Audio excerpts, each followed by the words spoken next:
Hey, what's up, everybody? Welcome to the Hands Off Our Children radio show. I'm your host, Cogee.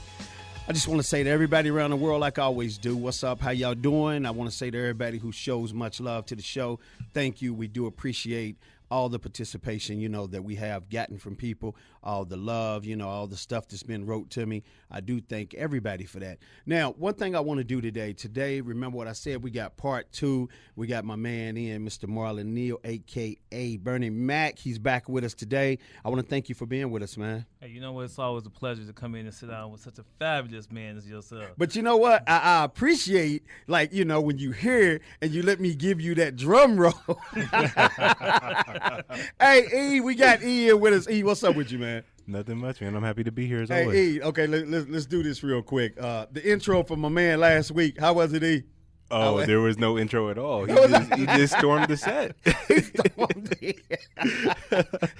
Now we ain't gonna say no names or no other radio talk shows or nothing like that. We ain't throwing no free flags out there. You know what I'm saying? But if that was anybody else's show, man, when my partner came in like that, man, that show how close we are. He that's my brother. Yeah. You know what I'm saying? I'm coming on in. I'm down for him. He couldn't wait to jump in the game. Right. Now, why I bring it up again, because it's very important that we all feel like that when it comes to the children.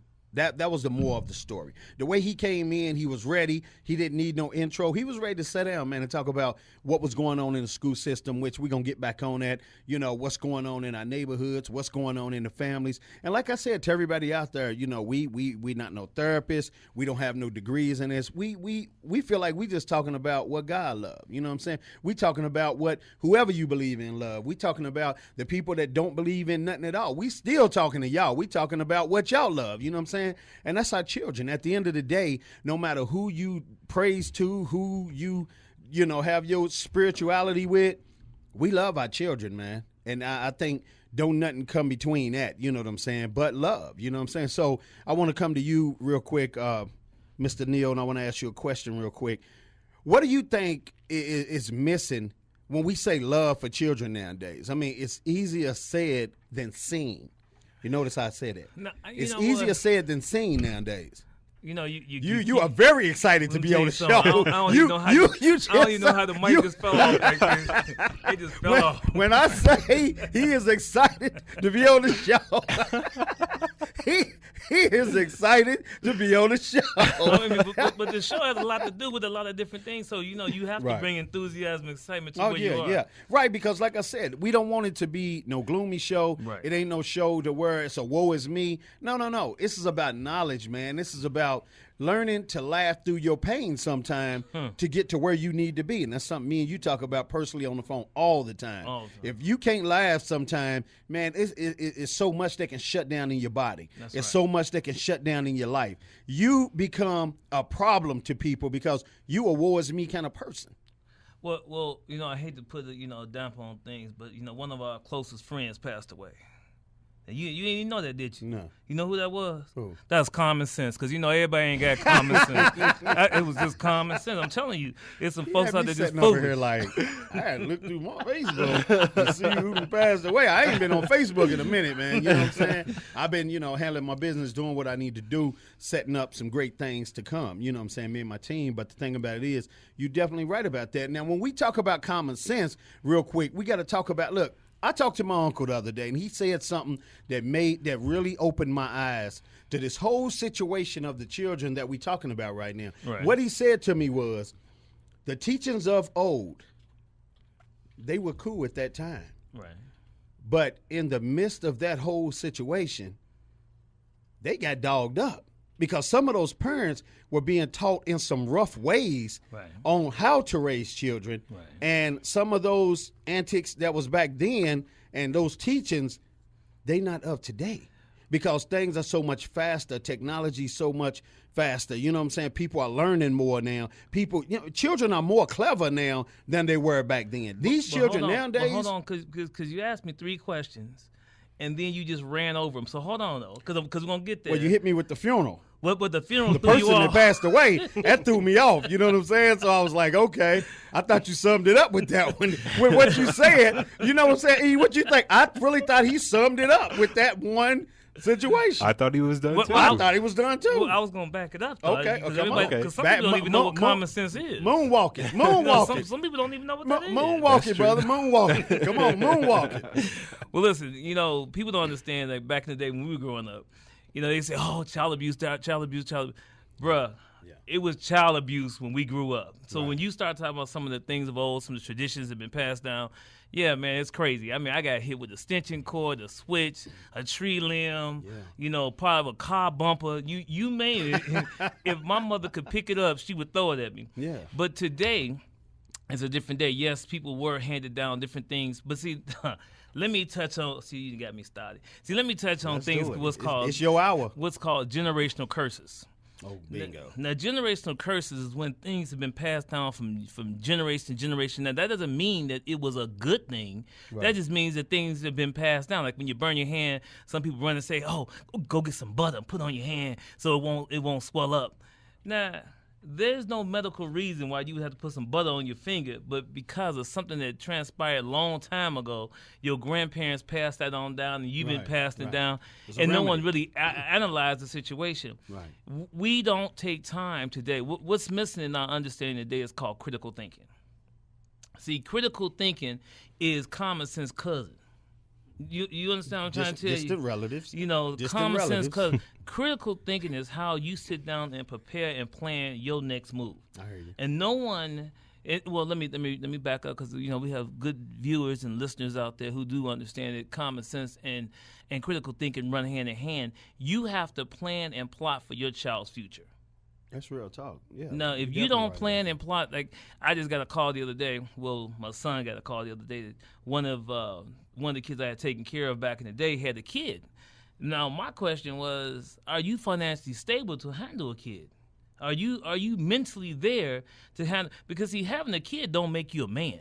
You're right about that. And it makes a woman, a young girl, become a woman, Right. but it doesn't make a boy become a man. Right. See, now that's where people get twisted at. Yeah. Oh, I got a kid. I'm a grown man. No, fool, you ain't paid a bill. You know what I'm saying? I tell my kids at school, I said, listen, until you can buy your own underwear and socks, then you not paying bills, and you not even grown. Right. If your parents still buying your underwear for you, Mama, go ahead and pick me up an extra large pair of boxes at Walmart when you go to get some food. Now, come on now. That's right. When last time you told your mama to run down to Walmart and get you some drawers? I ain't seen my mama in 8 years. So, and she sure ain't mailed me no drawers. You know what I'm saying? But it's still some grown people out here whose mama is buying them drawers. Buying them I know drawers. that for a fact. Well, you know what I'm saying? we come from Midwest, right? Right. So you know that when you get to a certain age, then you start renting out the basement. Right. Now, when you have your grown folks living in the basement, there's a problem. And then you got kids on top of that, and you live in the basement. See, I almost slipped up and said that word. I had to catch myself. I know where you was going. But you know what? The thing about it is, I'm glad you brought that up too, because me and my sister was just talking about this. We was talking about this probably about 4 days ago. What the children are seeing nowadays with the role model of parents is what the children turn out to be. They don't inspire. If they don't already have an outside mentor that they already keying in on, and they already saying, okay, well, this person is who I want to, form my life after because I see success in it. You know what I'm saying? Right. You looking at your environment, you looking at your surrounding, and if you got a dad that's really a deadbeat dad, Right. you know what I'm saying? I mean, you on deadbeat road. You know what I'm saying? Right. Because he don't inspire you. You love him because you love him, and he's your father. But the thing about it is, he don't inspire you because he don't have no pep. He don't have no get up. He don't have nothing in his step. Right. He's just comfortable where he is because, he might already be going through his trials and tribulations. Could be drugs, could be alcohol, could be he caught a felony a while back and he can't get the proper job. But you can have a proper life. I don't care if you can't get a proper job. Man, people are creating jobs nowadays Right. and still having good lives. But you can have a proper life. That's a choice. I Right. think when you do the woe is me and you Right. got children, you generational curse of Right. woe is me's. Right. No, yeah, but let me teach you a word, because I'm going to teach you this word like I taught this 9-year-old I mentor, and I wanted him to understand. See, when people say deadbeat dads, that's coming from a female aspect, in my personal opinion. Please The views and opinions of let me quit. But well, my personal opinion is that when you start talking about dad be dad, that comes from a female aspect. From a male's point of view, I am your biological father, or he is your biological father. Right. And then break it down and have them understand exactly what does that mean. What does the biological father mean compared to this man over here being a role model or a father figure for me? Right. And then the 9-year-old was like, biological. That's correct. Now I'm showing you not only an understanding of what the word means, but now I'm building your vocabulary. And we have to learn how to build these kids' vocabulary because we're not getting the proper information we need. Because you know why? Because the role models in the household aren't giving out more than what they've had. See, I look at it like this. 25% of your life when you have one child, that's 25%. 2 children is 50%, 3 children is 75%, and anything after 4, you just broke. Because that's 100% of your life. You ain't got nothing else going on for you. You right about that. Biological. See, so stop saying, your father's a deadbeat dad. No. That is your biological father, and we need to find you a role model. Let's be a little bit more mature about how we speak to our children. Okay, but the thing about it is you got to look at it like this too. I think when it comes to saying certain things, when you are speaking on a father and he's going through this, we ain't talking about the ones who are really trying. I mean, through their ups, their downs, they really trying, man. Every avenue they can find, even if they in a deadbeat situation. You get what I'm trying to say? But it looks that way, but they don't own the title. You get what I'm trying to say? That's why you say biological. Right. Biological is meant you was a sperm donor. Right. Hold on. But what I'm saying is, when that is already the vocabulary that's in the house, that's already coming from the mom, the baby mama, or whatever you want to call it, the wife or whatever, it is what it is because it's branded. It's already staked and branded in every home as a deadbeat dad, right? Gotcha. We have deadbeat moms. Right. We have deadbeat moms. Right. But it is what it is. But the thing about it is, we can teach them the new vocabulary right now. But sometimes it's really got to be called what it is to help a child understand. This is really what it is, and this is really what you can be. That's the terminology. If that terminology hits you and wakes you up and make you say, "Not me," I think you can pick and choose what you want to use to help a child move forward. You know what I'm saying? Now, that's an undebatable statement you just said. Very undebatable. All I'm saying is, as a caveat to that, is learn how to build the vocabulary of the child up. Right. There's always things called negative reinforcements and positive reinforcements. Sometimes we dwell on the negative reinforcements and we create a worse situation that's already there. You get what I'm saying?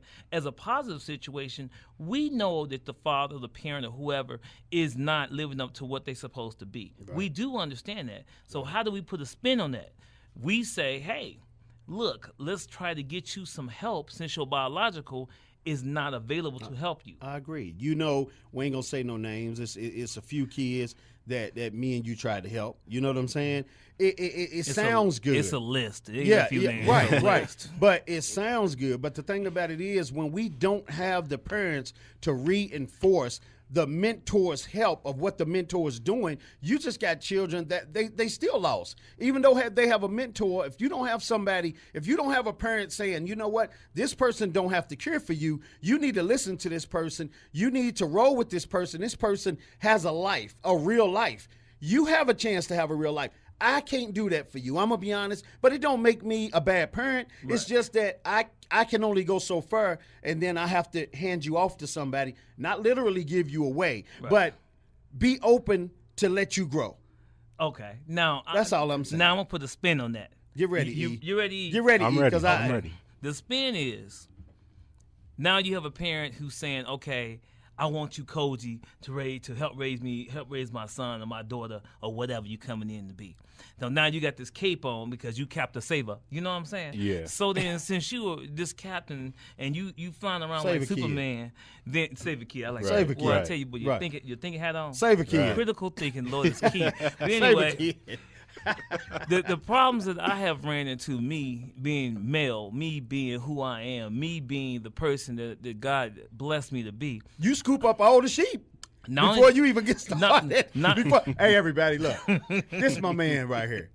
He scoop up all the sheep. They come running. For real. He tries to save so many children. I know this for a fact. Me and him, we done went out to eat. We done talked on the phone for hours. And what do I say on the phone? It's a lot of things he says, but we're not going to that right now. But this key thing that I say about scooping up all the sheep, what do I say? You know, minding your business is always key. But I tell him all the time, this is what I say to him. I see him give himself to so many people that when it comes down to his trials and tribulations in his life, he don't have enough for himself. You know what I'm saying? Right. You get what I'm trying to say. No, because what you're saying is the storehouse at some point has to be refilled. Right. And if I'm like, giving out. Right, but I'm like, who comes and refills you when you going through it, or when you having your times, or when you just at a burnout spot? Because you know we hit them burnout spots when you help so many people. That's what I was trying to get to. But see, you ahead of me. But I like that because you got that critical hat on today, boy. I ain't mad at you. You got the critical thinking hat on. let me digress real quick. All right, let's digress. Now, like I said before, you have these women who are bringing the kids and saying, here, help little Day-Day. I like that term, little Day-Day, because it's about 50,000 y'all keep naming your kids Day-Day. But anyway, ghetto name. But, you know, the problem is the parent the female parent don't understand the restraints of what you're doing actually for the kid. This is what I'm doing for your child. You don't have to give yourself to me as payment for what I'm doing for your child. Right. And if I am turning it down, it's not because it's a hit on my male sexuality or a hit on my male self-esteem. It's just you're creating another situation that we're trying to make positive that was in a negative light. Now, do I need to break that down, or we have some intellectual folks here today? I mean, I know where you was going with it, but I think you should break it down for some of the people who might have took it wrong when you said the parents, the women don't have to understand that they are the payment for you helping the children. You know what I'm saying? Right. Break that down a little bit more. We don't want that misconstrued on the show. A lot of men don't mind helping out, or a lot of females don't mind helping out. Either way, you do not have to pimp yourself out for your child.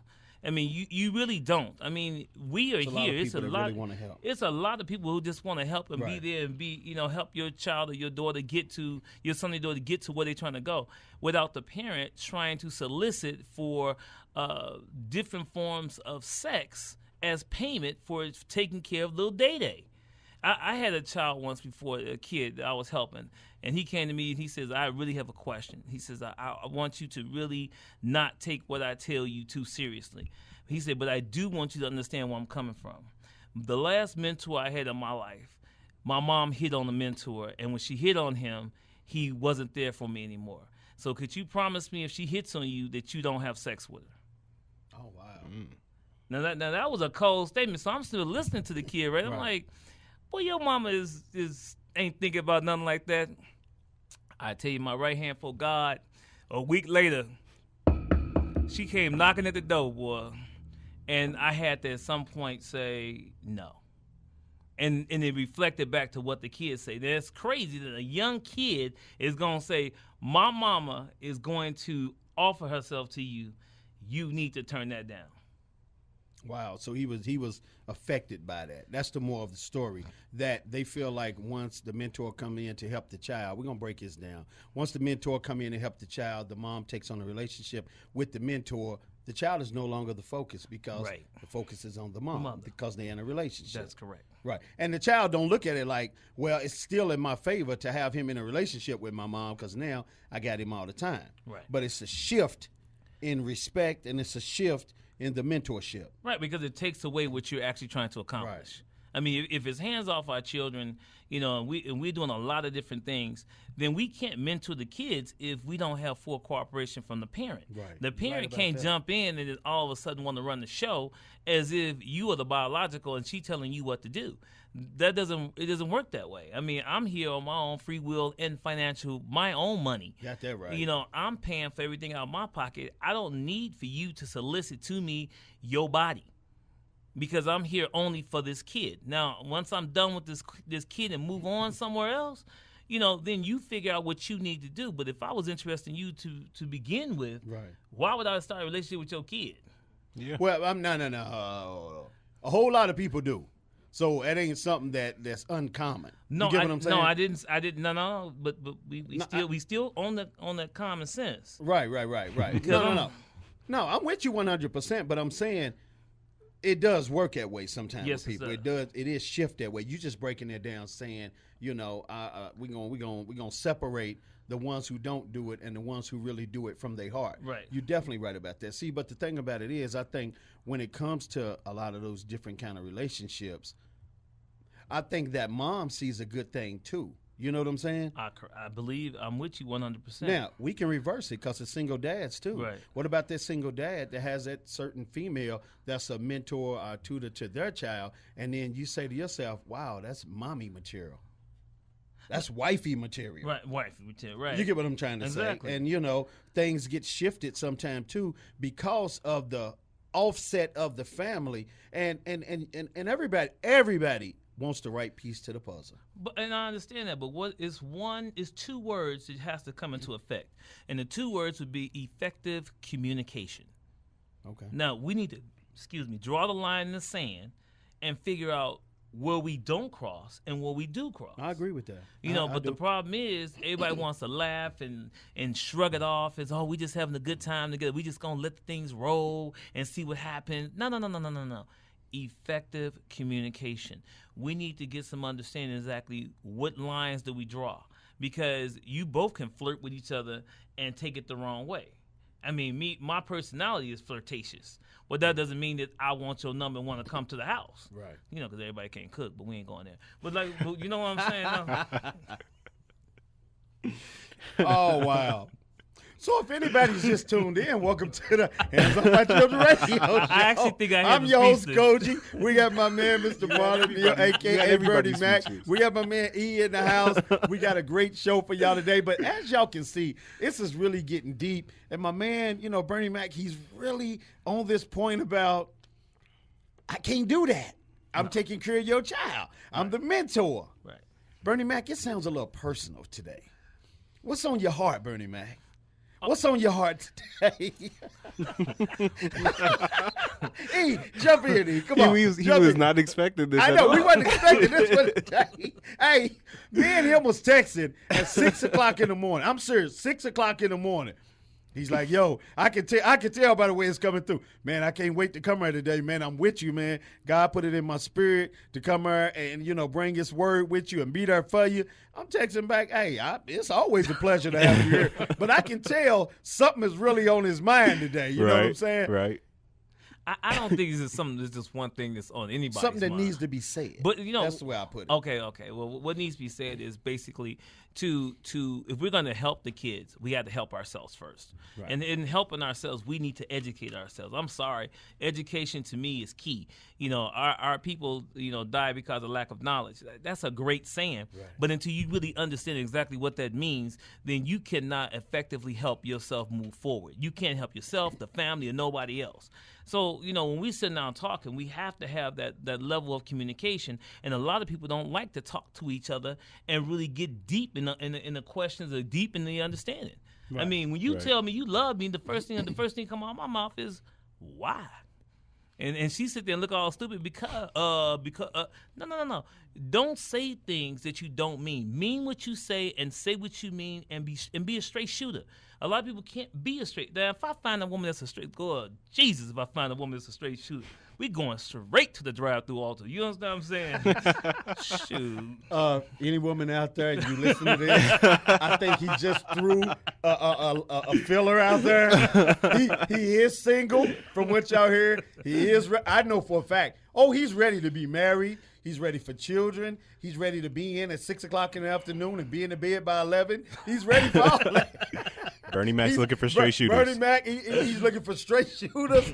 So if you come in, you know, and you know, write to Hands Off Our Children, Conversations with Cogee.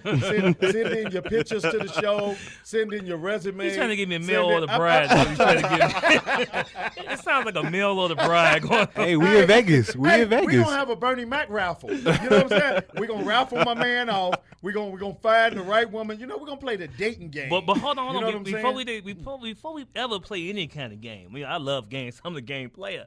But this is the thing. This is the thing, though.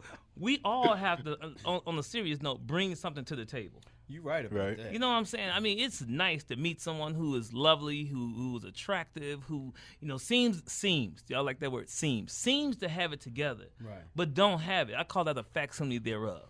You know, in actual factuality, you don't have it, but you're trying to make it look like you do. Fake it till you make it? Yeah, fake. I hate that saying. I'm going to just keep faking it until I make it. What happens if you never make it? Then you just going to keep faking it, huh? You just fake all the way around. That was Alexander O'Neal, wasn't it? She was fake. But see, the thing about it, too, is, man, you got to look at it like this. Sometimes, you know, with the terminology, with people saying fake it to make it, you also got to look at it like everybody ain't got it going on to a certain extent. But just because you ain't got it going on to a certain extent, you ain't got to look like it or live like it. True, but I believe everybody does have it going on. My thing is, I don't see how you don't have it going on. When you have that, what is that word? What's the word I'm looking for? When you have that stuff, common sense? Nah, well, God knows. Wisdom, common wisdom. Now God knows you need that common sense. When you have that confidence in yourself, and that confidence shines through. You know, just like a woman can pick out a man that's confident and that turns her on because she can see it, that turns on a man. When a man can see a woman that's confident in herself, yes, that's a turn on. I mean, when I'm asking you questions and you just like pop, pop, pop, pop, pop and snap them off, boy, I like that. Now, some people might get intimidated. That's because you don't have that confidence in yourself. Right. A real man, that's another show. A real man, you know, is going to embrace a woman who is very independent. I like an independent woman. You know, I like her to have her own bank account. I like for her to say, well, I'm going, and you go ahead and go. You get what I'm saying? Yeah. But you have to be confident in yourself to know that when this woman does what she has to do, that you don't have to follow up behind her and chase behind her. Where you going? What you need? Right. That's just too much time. Right. I mean, personally, am I right or am I wrong? No, you're right about that. But hold on, let me ask you a question. Oh, you're going to throw me a little caveat. No. This is all good, though. Okay, check us out. I'm listening. Title of the show, everybody. Understanding our children through tough times. How did we get this? Now, we done switched it on relationships. Now, hold on. I'm going to go there on this. The reason I think it has been shifted towards relationships is because a lot of the times parents are in the wrong relationships with the children. The children are also in those wrong relationships too. That's basically what I keep hearing. You know what I'm saying? Right. And if you don't have the right spouse in that relationship, I mean, you know, the children are what you are. What you call that person when you mad all through the house every day, the children, they take on that name too. Yeah. They learn how to use that name in arguments in school that ain't got nothing to do with the kind of argument that happened at home. But they got those words just loaded up and ready to go at all times because they going to school, man, with that inner hate, that inner heat, you know what I'm saying? That inner, you know, no self-love. Well, okay. So then let me digress then. Since we back on the topic, because we never really got off of it. The parent or that male role model, we're gonna say male because it's all men in here. Right. The male role model has to have a relationship with that child as well. Right. So when the questions that comes with the parent, with the mom, with the female, those same questions come with the kid. You know, that kid is gonna hem you up and say, listen, I got a couple of questions I need to ask you. And you're going to be looking like, oh, okay. And the questions are just going to come from nowhere. Because sometimes they fire off those questions just to see if you could even handle it. It's not the fact that they want to know the information. It's the fact that they want to know, are you in it to win it with them? I agree. Yeah. I mean, and just like your spouse, I've been in relationships where I've had a young lady tell me, hey, I just never seen you get upset. And I said, hey, you never want to see me get upset. Right. But she kept going until she finally seen me pop off. And when I popped off, I said, now, are you incredibly happy that I jumped off and looking like the Incredible Hulk? Are you happy now that you figured out where I'm at? I mean, but that's the question. A lot of kids try to test and try you to see exactly which direction you're going to go in. Can you handle these questions? Can you not handle these questions? Because if they're real things, I need an answer right off the bat. I don't need you to come back, but that's a real man. Right, but I look at it like with what you said. I think even if you dealing in a relationship where the woman has children that's of age to understand what is being formed right here and right now, I think you should, before you even bring the man to move him in the house, I think you ought to have the meeting outside of the house somewhere where you can talk about what y'all agreed to do, let the children, form their opinion on what they feel about them. And I know some parents might hear this and feel like, well, I don't care what the children form their opinion on. This is who I'm with, but no. You got to remember, whoever you bring into your house, that's a part of your household. So the things that go on in that house, you know what I'm saying? Right. It's very serious nowadays. We see where women go to work, they leave their children with a certain man that they brung in, he done beat the child, killed the child. I mean, all kind of stuff that didn't happen, you know what I'm saying? Because you went on a look. You went on a feel, but you didn't take your time, and you probably didn't pray about it, probably didn't do yoga, whatever you do to get in the spirit of knowing if this is right for you and this should be in your house. You didn't do it. You was running on needing companionship. You get what I'm saying? Right. But and you didn't bring somebody in, and boom, you didn't disrupted and tore up your whole family. See, I'm old school. I'm older than you, E. I'm sorry. I'm older than you. It's all good. You know what I'm saying? I mean, I wish I was young again, brother. But, sometimes the older you get, the better you are with wisdom and making good decisions. The thing about it is, being old school, I ain't bringing nobody up in my crib. I'm sorry. I'm not going to bring nobody up in my crib on two different things. The first thing is, are you financially secure? Because if you are, why do I need to bring you into my home? Let's go buy a house together and build something from the house we buying together. That's one. But I say you going into their home. Women, who really want that standard in the home, that man structure, which mean. But it's great. But old school teaches you don't shack up with somebody unless you got a ring on the finger, bro. Right. I agree with you 100%. But we talking about right now, reality shows. We talking about what we see every day next door to us, across the street, down the street. And it's our reality right now. And that's why common sense is dead, brother. No, I agree with you again. But the thing about it is, I think a lot of people are making decisions on just having a broken heart, a lonely heart, or just no heart at all. And tired of being in that state. And that's when that level, what was that level to start with that C? What was that word again? I think it was confidence. That level of confidence, I like how you put your deep voice on. he put his Barry White on that, didn't he? Deep voice. I think it was confidence. I was like, maybe I need to get a little bit deeper. No. If y'all send the Bernie Mac's picture in, you can send it to E as well. I got confidence. He broke that down. Get out of here. Hey, look, I forgot the word. That's a good. I got you. But the level of confidence is what makes you start thinking about what needs to be done. If you are confident within yourself, at some point you're gonna have to break that generational curse where your mama moved somebody in, your mama then, and you had to deal with this dude that wasn't right. So at some point you need to grow up out of understanding and say, hey, I want better for my life and my children's life. If this man wants me, then we're going to have to do some things together to make sure that we have something together. But I don't understand that. See, I couldn't even go to my own personal mama and say, Mama, I'm moving in with this girl. She going to look at me like I'm crazy. Why you and her moving in together? Why y'all ain't buying y'all own? Mm-hmm. Because both of y'all names need to be on whatever you do. You moving him in, what happened to him? Oh, he had an apartment. So he not financially secure at all. Oh, we back to the real man again. Okay, but hold on. But here's the thing about it, though. I mean, we can't even put those dudes down, because one thing I'm gonna say about even a guy in an apartment or whatever, we don't know the circumstances that put a person there. You know what I'm saying? Yeah. You could have been riding in the car with your friends and got caught up in a bad situation that you truly didn't have nothing to do with, but you dealing out of those circumstances with your life right now. That's what we talking about. And I'm not disagreeing with that. Once again, Coach, that's an undebatable issue, because that's something that's dealing with life. What I'm talking about is before you get into a relationship. Let me digress. Maybe that's what we going wrong at. No. Before you get into I'm a with you. relationship, you need to have your ducks in a row. But we still got to teach the men that you're talking about as well.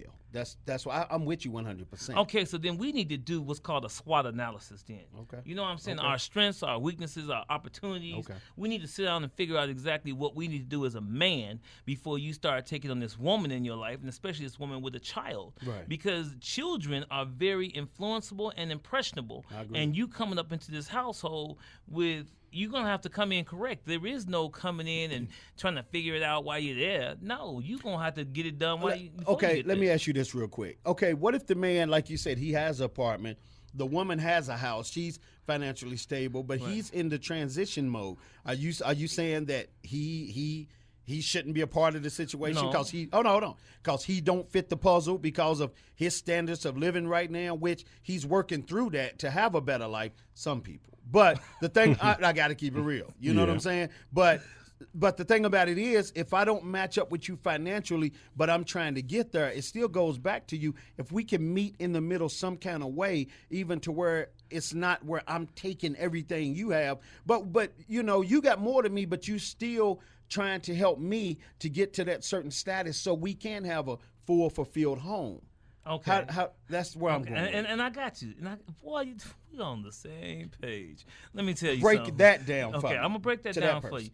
Okay, so once again, the child is very influenceable, correct? Okay. So, you know, more times out of 10, the parent or the mother is telling the kid, hey, this is the situation. They may not be telling the whole situation, but this is the situation. Clyde is trying to get it together. We're going to use Clyde. Okay. Clyde's trying to get it together. Right. So, you know, we thinking about, you know, moving Clyde in, or we thinking about, you know, us moving over here with Clyde. Well, the kid is looking like, this is my home. This is my house. Why can't Clyde get himself together? Why he got to come in and come stay with us? You see what I'm saying? Right. Because the kid now is thinking, why do I have to accept less because, mama, you not happy? Right. Now, if Clyde says, look here, Bertha, we're just going to use Bertha. Look here, Bertha. Bertha and Clyde. Bertha and Clyde. They countries, I don't know what. We're going to use Only Bertha on and the Clyde. hands off our children. Bertha and Clyde. It couldn't be Mike and Pam. No, or Bertha Mike and and Clyde. Tina. You know what I'm saying? So, you know, if the male is showing the young lady or the woman, hey, listen, I would love to be a part of this house, and say it to the child as well, because I'm pretty sure the child already knows more than the man the child knows. Got that right. And said, listen, you know, I would love to move in with you guys. I would love to be a part of this family, but I need to get myself situated so me and your mother could go buy something together. Now, that shows the child some strength in a man. Okay. You know, because my uncle told me, you know, a man is not a man until he owns the ground he lives under. Okay, but the thing about that too is that it might be a long while before he can sit down and say, me and your mama's gonna go half on trying to do this, but he can sit down and start putting in the Start the groundwork, plan, that's right, right. that this is what we shooting for, Right. to get that, put that mindset in the child. I Right. agree with you 100%. Because on that builds a child's self-esteem Okay. as well. Right. So now the kid comes to the man like a man and say, listen, you listen here, Clyde, you know, I'm glad that, you know, you said X, Y, and Z, because I didn't want to move. I've been living here all my life. Right. And then that's when Clyde said, man, I'm not trying to take you away from your place, your mama, anything like that. Maybe we can still find a house in the same neighborhood, but I want a fresh start. I want a fresh start. So what we're going to do is rent this out and make some money. Flip the conversation. We're going to rent this out and make some money so we can help you get to college. Okay, now let me ask you this. You like that one, E? Oh, I like that Okay, but I got one for you for that. Now, this ain't He said I was ready. I think he was No, ready. no. This ain't devil's advocate. This ain't devil's advocate because I feel like the question that I'm going to ask you, that every question that I ask you, Right. the answers that you give me, we are teaching people. You I get what I'm hope saying? so, yes. So yeah, well, I hope they take it, and feel it's love teaching. Right. You know what I'm saying? I got Now, the question that I want to ask you right now is, Mm-hmm. if you're not financially in a position to get another house, and you do move in with her, or she move in with him, we're gonna flip flop it Right. back and forth. But the thing about it is, if we can maintain this house that she already has and make it a great house, no matter what, you know what I'm saying? Exactly. Make it a family home, a loving home, Right. because he might not be able to come in, or she might not be able to come in and make that move, you know what I'm saying, to show the kids, oh, well, we going to do this, but we doing this together. Sometimes you got to start where you are and move forward. Or sometimes you got to start where you are and you really got to deal in that situation for a long time. Okay. Long as it's happiness and you growing outside of the home in other directions, do you feel that's a good situation too? That's what I'm asking. No, and I got you. Okay, so here you go. You ready for this? Because I'm old. I'm old, but I look good. But listen, you ever heard the movie called Claudine? Yeah. Okay, Yeah. now Claudine, in that movie, the woman had how many kids? About 7 kids, right? a She lot. had 7 kids, Right. and the man was a garbage man. Right. He didn't have any kids. James Earl Jones. James Earl Jones. Right. Now, see, if you ever want to see a good movie, Claudine, I'm just Right. going ahead and pitch it on out there. Right. But the man didn't move in with Claudine. Right. He came by every day. He talked to her older son. He talked to all the kids. The youngest kids loved him. He loved the woman. The fact of the matter was, he didn't shack up with this woman. He had the opportunity to do it. He had money. He made good money. He didn't have a house. He had an apartment. She had an apartment and was on welfare. That's right. But she made sure that she showed her children that it was not right to have a man shack up with them without being a part of that family. I agree. So he came in every day talking to those kids, each and every last one of them, until they accepted him as part of their family, and then they both went and got a place together once they got married. And he went through trials and tribulations sir. dealing with them children. Yes, he did. We can't leave that out. But that's the thing about it. I think, like you said, and it also goes back to what I said too, the meeting has to be outside of the house. Because I feel like if the meeting is done inside of the house, Right. the person that's coming inside of the house, it's almost like they on home court and you the visitor. If we keep it outside of the house, I That's feel like right. that's a neutral ground. position for Right. each person, to talk. But think about it. Even with you and your girl get into it, right? You don't want to take that argument and resolve it in the home. You want to take the argument and resolve it somewhere where she can't get loud and you can't get loud. Right. So you guys can sit there and have that mutual ground of understanding. Now, if we move over to the ghetto side, then that causes problems, and it does cause problems because that's where the domestic violence come in. Because most of the domestic violence is at home, That's true. not somewhere out at a restaurant. Right. Right. So you don't keep that hostile situation. You don't stay in that hostile environment. You move from the hostile environment to a mutual ground, Right. and that's what you're gonna have to do every time. Right, but see, on what on what I was saying about meeting outside of the house, when you and this woman know that y'all gonna make a union, y'all gonna Right. come together, you meet with the children outside of the home. I think you Yes. tell them what y'all thinking about doing, but you also ask them their opinion. Right. What do they feel about it? So I think if I was a man, I want to come in a household where I know what everybody's thinking, and the Right. reason, the better way to find out is to get them out of the home, because sometimes when you have that meeting in the home, Right. the children have home court advantage where they gonna say something slick, or they gonna feel a certain way, and they because they feel like, you know what, you see that door right there, you can get out. Yeah. Right. Okay, that's what we don't want. We don't want animosity. We don't want fighting. An escape.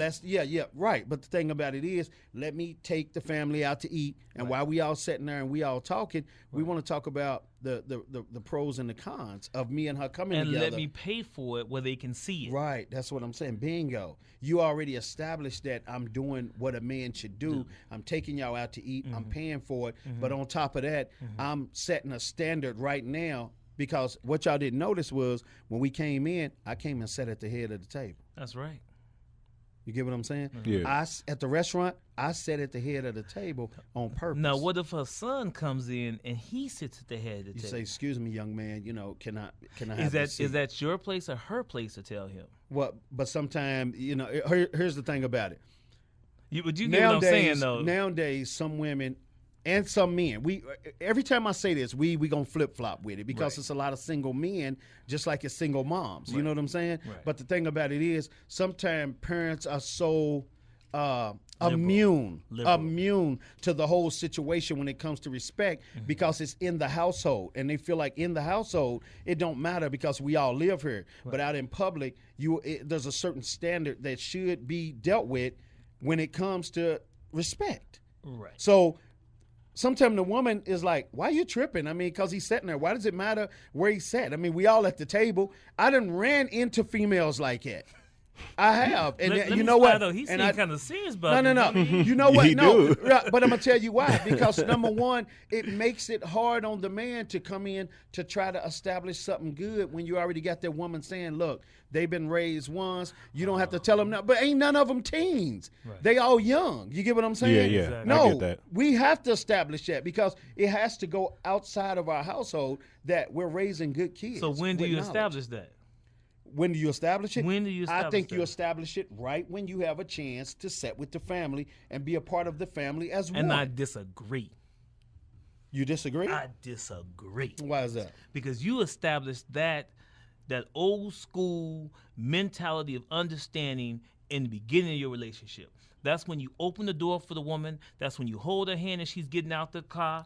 That's when you sit there and you order for her. You help her to understand these are my values. So when you meet with the kids, there should be no clue besides he sits right there and he always sits at the head of the table because he is the man of this table. But every child ain't gonna understand that if they have not had a prominent man in front of them. No, I'm saying you set the precedence with the mother. Right. So the mother understands that she has to tell this kid, hey, it's certain things he does not do. We don't play that game with him.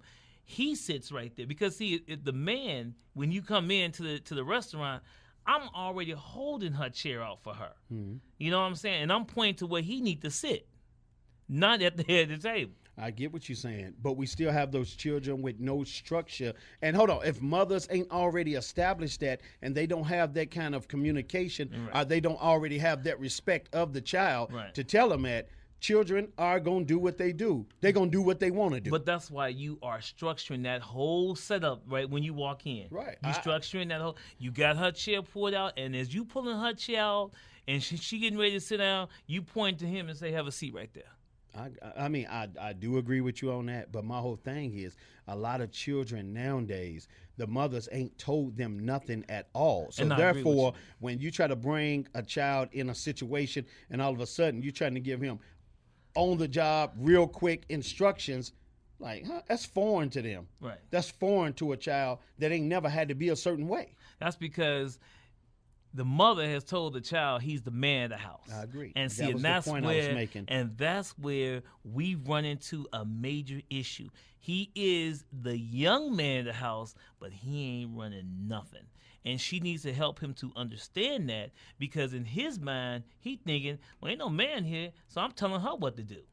And more times out of 10, he does tell her what to do, and she ain't even paying attention because she's too liberal as a parent. And you know what? I was just getting ready to say that. I promise you that half of the time when the young men are flipping the script, the mom is so immune on her day-to-day, going to work, taking care of the kids, that she don't even know that she's being put in instruction. That's correct. Put in check. The terminology of that, what you always call it, is a what parent? A punk parent. A punk parent. That's what it is. I love that term. He says that, and I mean that's when you have no structure over your home, over your child, over no say so, over anything. But you own the board. You own the whole board game. Right. You are the gamekeeper. You monopoly. Right. So it don't make no sense, but. We already into our second hour, man. We already into the second hour. I like getting you fired up. No, I like these kind of conversations because, I mean, they need to be talked about. You know what I'm saying? True. But people need to be able to talk about them with no bias and no attitudes and, just, man, like I said, we do this because we care. It's the Hands Off Our Children radio show. This is my man, Mr. Marlon Neal, a.k.a. Bernie Mac. Man, definitely doing it big for us in the first hour. Stay locked in for our second hour. We got a great show coming up, and we'll be right back. I'm your host, Cogee. No matter what, through it all you've got.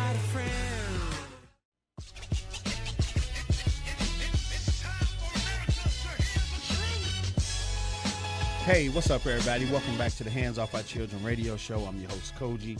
I just want to say today is like a very, very powerful show. We have a great guest that's on today, which all our guests are great. You know, when we bring people through and they tell their story, you know what I'm saying, of overcoming, or they tell their story of where they still locked in that place right now. They still trying to get out. These are shows that, I mean, you really do need your pen, you need your paper, you need to get these numbers that we're going to give out. You need to write down the information that you hear, because if you that person, good or bad, in or out of that whole situation mentally, your advice is needed on this show. We welcome you to the show by calling in 702-483-4444, 702-483-4444. We want you to call in and talk about how you overcame your abuse. So if you hear something on the show on VegasAllNetRadio.com, if you hear something right now and you feel like, oh, I can relate to that, or, oh, you know, I tried this and it worked for me, you know, no, I didn't even know that help was out there, you know, that's what we want you to call in for. When we do this show, the Hands Off Our Children show, we want y'all to know that this is a family show. This show is about grown-ups who once were little kids who were abused, who grew up into grown-ups, but you still locked in as a 6-year-old on the inside through the abuse that you went through. We want y'all to understand that on this show, it's a no judgment zone. We don't do that on this show. Nobody on this panel is going to put you down. Nobody on this panel are going to make you feel like you weird, or the way you thinking, you know, ain't right. No, it's not for us to judge if we've never been through it, or we are not standing in your shoes. So I want our guests to understand as well that when I ask you a question, I want you to teach. But also, when you teaching, I want you to understand that we are learning from you as well. You're the teacher, too, on the show. You know, not only is it my show and I'm the host, but you're also a big part of the show, too, because I'm learning. My listeners are learning. My team is learning. And we are very concerned, you know, with your life. And that's why we do this show, the Hands Off Our Children show. We say hands off our children because under God, under the universe, under whoever you believe in, we all are the children of that, of the universe, of God, of Buddha, whoever you believe in. We are the children of that. So we all got to look out for each other. And I was just telling a friend of mine the other day, even with our own children, all we doing is babysitting for the boss, babysitting for the universe, babysitting for God, babysitting for whoever you believe in. If you don't believe in nothing at all, hey, you know, you just babysitting children, I guess. But the thing about it is, we all are gatekeepers to something and somebody. So with this show, I'm making sure that I do my work to get it out there to help people understand that you do have help. You can write into the website. We will assist you in the right place. And to help me do that, I have Miss Elsa Prado from Chicago, who I love with all my heart. How you doing, Elsa? I'm good, Cogee. How are you, and how's the team today? Oh, we all doing fine. Oh, we're all great. As long as you're Excellent. from Chicago, Excellent. I'm doing even better. I love Chicago. It's a great place to be. I hear you. Elsa, let me ask you a question. I just broke it down right now before we bring our guests in. Cassandra, you know, I met her in LA at an event, you know, that I was at, and I'll talk about that in a little bit. But how, you know, how proud are we, Elsa, when we have, you know, our guests to call in and want to come on the show and say, hey, I want to talk about what I've been through. You know what I'm saying? I'm not trying to throw nobody under the bus. I'm talking about what I've been through, and I'm talking about, you know, what helped me get through it, or why I'm still locked in this situation, and why is our show a good vehicle for that, Elsa? It is I see it as a vehicle of healing for those of the people that we have been interviewing, the people that come on as our guests and share their stories, because people need to know. We're breaking the silence. We're trying to get rid of all those taboos that once existed that really should never be there. Right. And it's about talking about all this, exposing those situations so that we can change, but bringing on a positive change, a change where hopefully the children of the future will not get hurt the way the children of the past were. That's right. I hear you. You're definitely right about that. Now, I got my man, you know, in the studio with me, Mr. Marlon Neal, a.k.a. Bernie Mac, who's definitely, y'all know he'll bring it raw and real. He won't hold back. But the thing about it is, he does have that compassion for our guests, for our children and everybody. But the thing about it is he works in the school system. So he sees these broken children that come to school with this secret. We see these children that come to school that, you know, are very ahead of their time when it comes to sexuality, are dealing with their sexuality, are dealing with sex, you know what I'm saying? And he know that at this certain age, this child shouldn't even be thinking about that at all. And he deals with that as a teacher. So Mr. Neal, I'm gonna come to you. I'm gonna say thank you for being on the show today. I appreciate it. You definitely are a big part of my show because you bring it raw and real, but you also bring it straight from the classroom, which a lot of us, we see it on TV, we see it in the news when things happen with the children in the news. And sometimes I'll call you and say, hey, did you see that in the news? And you'll say, believe me, Cogee, it's two sides to that story. That's correct. It's two sides to that story because I'm a teacher and I know for a fact sometimes, you know, what children bring into the school system, you know, with what they're going through with that secret of abuse or, you know, being bullied or being hurt, you know, it's a reason why this happened. So real quick, I want you to speak on that. Well, a lot of different times the kids are looking at a repetitive cycle of what their parents do. So if their parents was a bully, then pretty much they're teaching their kids, hey, you're not going to get bullied by anybody. You're going to go out and do this. Recently, I just had, in fact, I would say it was today, one of the students that came in and indicated that her mother had died violently and that she had seen how her mother passed, you know, within this violent situation. And she just started to cry, because she hasn't gotten over where she is. I mean, it has been over, I would say, over a year, because she died on her birthday last year. So that made it something burnt into her memory. But when you're dealing with these kind of kids, you have to almost stay at a neutral ground. You have to listen to what they have to say. And then you have to have that unbiased opinion and say, listen, you know, at some point you're going to have to deal with this. You're going to have to face this head on. And once you face this head on, it won't hurt as much to talk about it because you faced it head on. I mean, me, myself, I've had obstacles that I had to get over. I mean, I was homeless at one time, sleeping in my car. You didn't even know that, Cogee. Was homeless. And it was hard to talk about me being homeless because of where I was. And now I'm an adult. Think about children. Children take on that whole thing for the parent, and they come to school with that from the parent. So the parent is like, you know, I wish I could feed you. I wish I had food in the house. Then they come to school with that humble understanding of, I'm hungry. And then once you feed them, it's like opening up the whole door, and it's a floodgate, and they start telling you everything that's going on. And as a court reporter, because we are licensed court reporters, we have to report if there's abuse in the home. And we have to decipher that, use that common sense to say, hey, you know, this is just a family situation. This is not something that is detrimental to the child at this present point. Okay.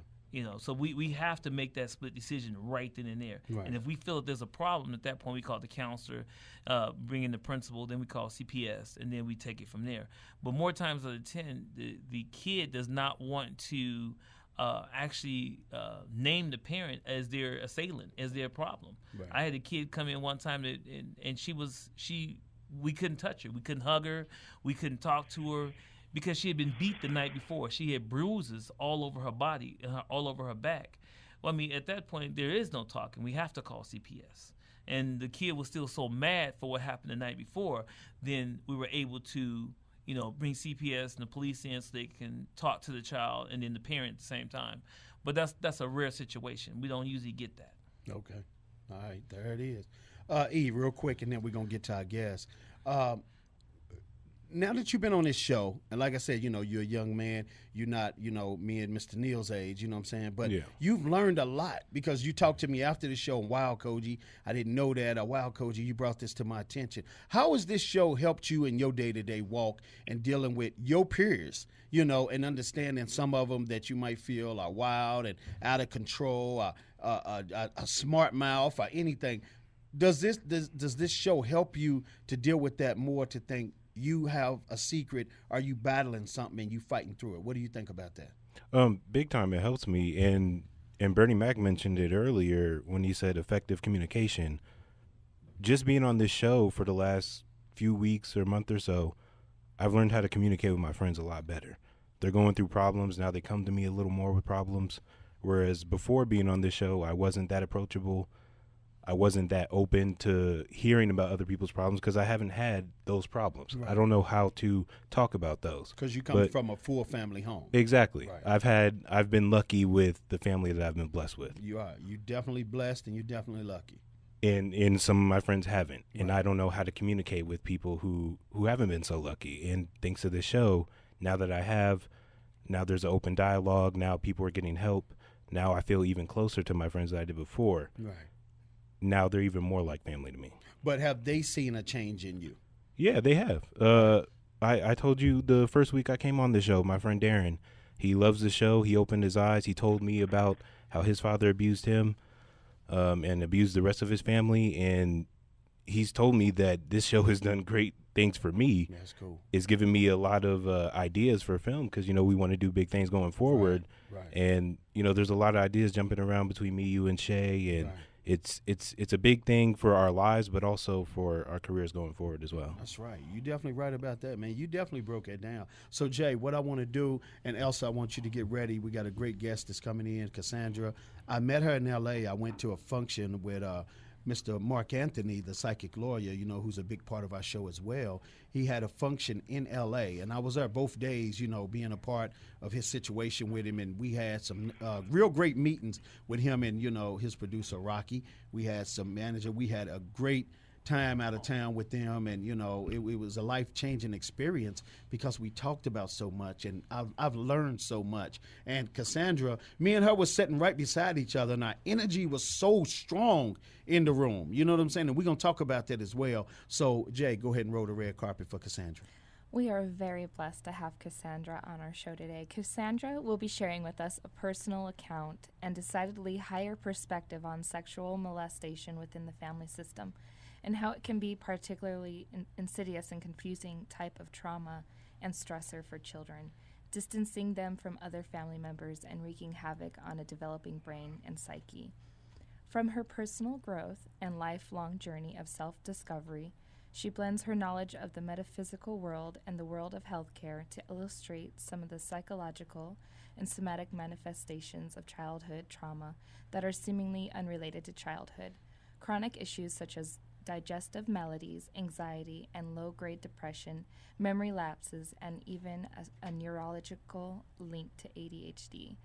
She also discusses what she feels is a window of beneficial disclosure for adults who have been molested and are considering revealing to parents or elders, and how protecting the family from a devastating secret can be a powerful motivator for children to simply bear the burden on their own, even into adulthood. We welcome Cassandra to the Hands Off Our Children show. Yay. Hi, wow, thank you. Hi, guys. Cassandra, how you doing today? Hey, what's up, Mr. Cogee? How you doing? How you doing? I'm doing good. fine. I haven't seen you since we ran into each other here. Hey, now you know what? I just brought that up a minute ago. Did we have a great time at that, you know, at Mark's show?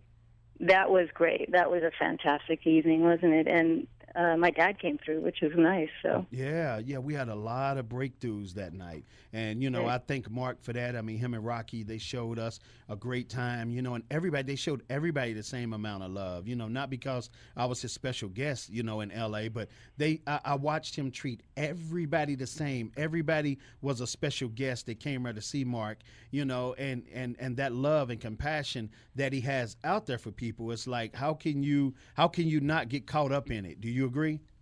I agree, and that's part of that consciousness, that higher energy that some people call it the Christ consciousness. I do, and it's about the equality of compassion and love. And so, you know, you have to see both sides. Like your other guest was saying, there are two sides to everything, and there's also a very spiritual side. Right. Now, I want to ask you a question real quick. First, I want to introduce you to Miss Elsa Prado, my co-host. Elsa, this is Cassandra. Hi, Elsa. Cassandra, How you doing? a pleasure to meet you. Nice to meet you too. What I want to do, I want to ask you a question real quick, Cassandra, and then we'll move forward. But what I want to do in this first hour, I just want to touch on a few things. I want me and my team and Elsa and everybody to ask you questions, and then I want you to answer them. And in the last hour, I want to really get down to your story. Is that okay? Because you have a lot of information, and I want to take advantage of every bit of information you have to help heal somebody or help somebody to move forward. All right? Well, it comes from, I agree, and it comes from, personal experience and personal learning. I don't claim to be an expert or a professional, psychological or a medical professional at all, but it all comes from my personal experience and what I've discovered through my journey through my whole lifetime, undoing some of my childhood experiences that are, I think they're valuable. Right. Even though they're very, very hard, they're extremely, extremely valuable, and they shape you for a reason.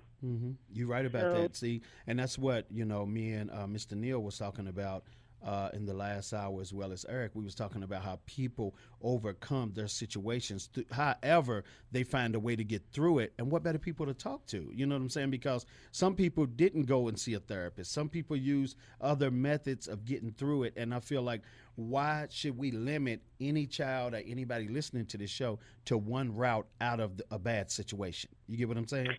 I know. No, you have to find your own path, and whatever works for you, and whatever gets you out of the situation. If you feel that you need some sort of alternative or some very conventional method, or if you need to let your anger out and have an outlet for your anger, you need to do that as well, because there's all sorts of rage issues that can kind of be underneath the surface, and it doesn't really look like rage, especially in women, I think. But there's a whole host of other things that can come up and kind of manifest and rear their heads when it's really something that you're just really ticked off about. You're right. You're right about that. Now, I want to ask you a question first, and then I'm coming to Elsa, and we'll come around. Cassandra, I want to ask you this question. The question I want to ask is, when you see so much stuff in the news with children, far as them lashing out in school, the bullying and the fighting and Facebook hate back and forth and, all kind of stuff like that. What is your first thought with you being a victim and being through certain things that you've been through, and maybe at one time you suppressed the whole situation and didn't let nobody know, but you acted out in other ways that showed this is a potential problem to come, or this person really is going through something. So what do you think when you see these children in the news? Well, first of all, I shake my head and I feel a lot of compassion, and I instantly know that there's two sides to a coin, and I've always had the capacity, even when I was very, very little, to put myself in other people's shoes and to see sort of motivators and energy that's underneath driving that, and it's not always something that is conscious with people, although it's a horrible thing that maybe they've acted out or the way that they're bullying, and it comes from somewhere. And I actually, when you said being a victim, I actually tend to move away from that energy, that victim energy, because it sort of disempowers you and it keeps you in that place. And a lot of people don't agree, and they may not agree because of the atrocities that can happen to children around the world, and not only to children but people. There are many, many horrible things that happen. But I kind of have a very different perspective, and it's much more of a higher perspective, I would think, a detached perspective where there's no real victim. There's always a reason that situation is there for, and it might be a reason that is completely out of the scope of our human 3D awareness. But for some reason, you're going through that, and it's making you stronger. It's teaching you things about yourself, maybe boundary issues in a lot of sexual molestation cases, self-love, self-first, etc. So, but when I see those kind of things, what are you going to do? These kids, there's not much you can do. Everybody has to go through their coping mechanism, and unfortunately, that can affect people in terrible ways sometimes. But if there are people out there like yourself, Coach, with this show, and Thank you. Professionals, and anybody that can get their hands on that little psyche, and figure out why they're getting a gun and seeing if it has to do with all the video games that they've been playing 24/7 because they've been neglected at home and mom and dad aren't there, or just leave them at home. Or, right now the kids are completely different kids than when I was growing up. I was growing up in the 80s, and it's totally different. Right. I mean, the kids today, they're almost numb from all of the technology and all of the video. And so I think that very young brains are extremely impressionable, and if you see violence, it registers in there somewhere as a behavior that's okay, maybe, or that is a solution to something, to some frustration. Right. That was a good answer. That was definitely a good answer. Hold on, Cassandra, 1 second. Elsa, what would you like to ask Cassandra? You're reading me, Cogee. You are reading me. I feel you. I can feel you. Yeah, you're like also sitting over here to ask a question. Yeah, I can feel your vibe, because she hit on a lot of stuff that me and you talk about personally. Exactly. Right. And Cassandra, I really want you to elaborate, if you can, more about desensitizing and what is really happening to our kids, because me working with kids and being in a courtroom like juvenile court, where I see these kids completely desensitized to everything. That's right. And this is why these kids now, you look at them and they're like, how can a child have no heart? Sometimes it's like how you react by seeing that they do things in cold blood. They will commit crimes, and you often wonder, like, what's inside? Well, I'm just going to go back to the point of the media and I'm sorry, but all of these, video games and computer, geeks that are out there just killing zombies and whatnot, it becomes something. It's like drinking a glass of water. It becomes a normal part of life. Have a problem with someone, you take out an Uzi and blow their head off and enjoy the blood gushing like you did on the video screen. I can't. I was never attracted to those kind of games when I was a kid anyway, but there weren't that many. Now it's just like pervasive. It's everywhere. And so it does desensitize a young brain, and it does desensitize kids to acts of violence. If you grow up with, whatever you grow up with becomes normal to you. That's right. You're a blank slate, so it becomes normal to you.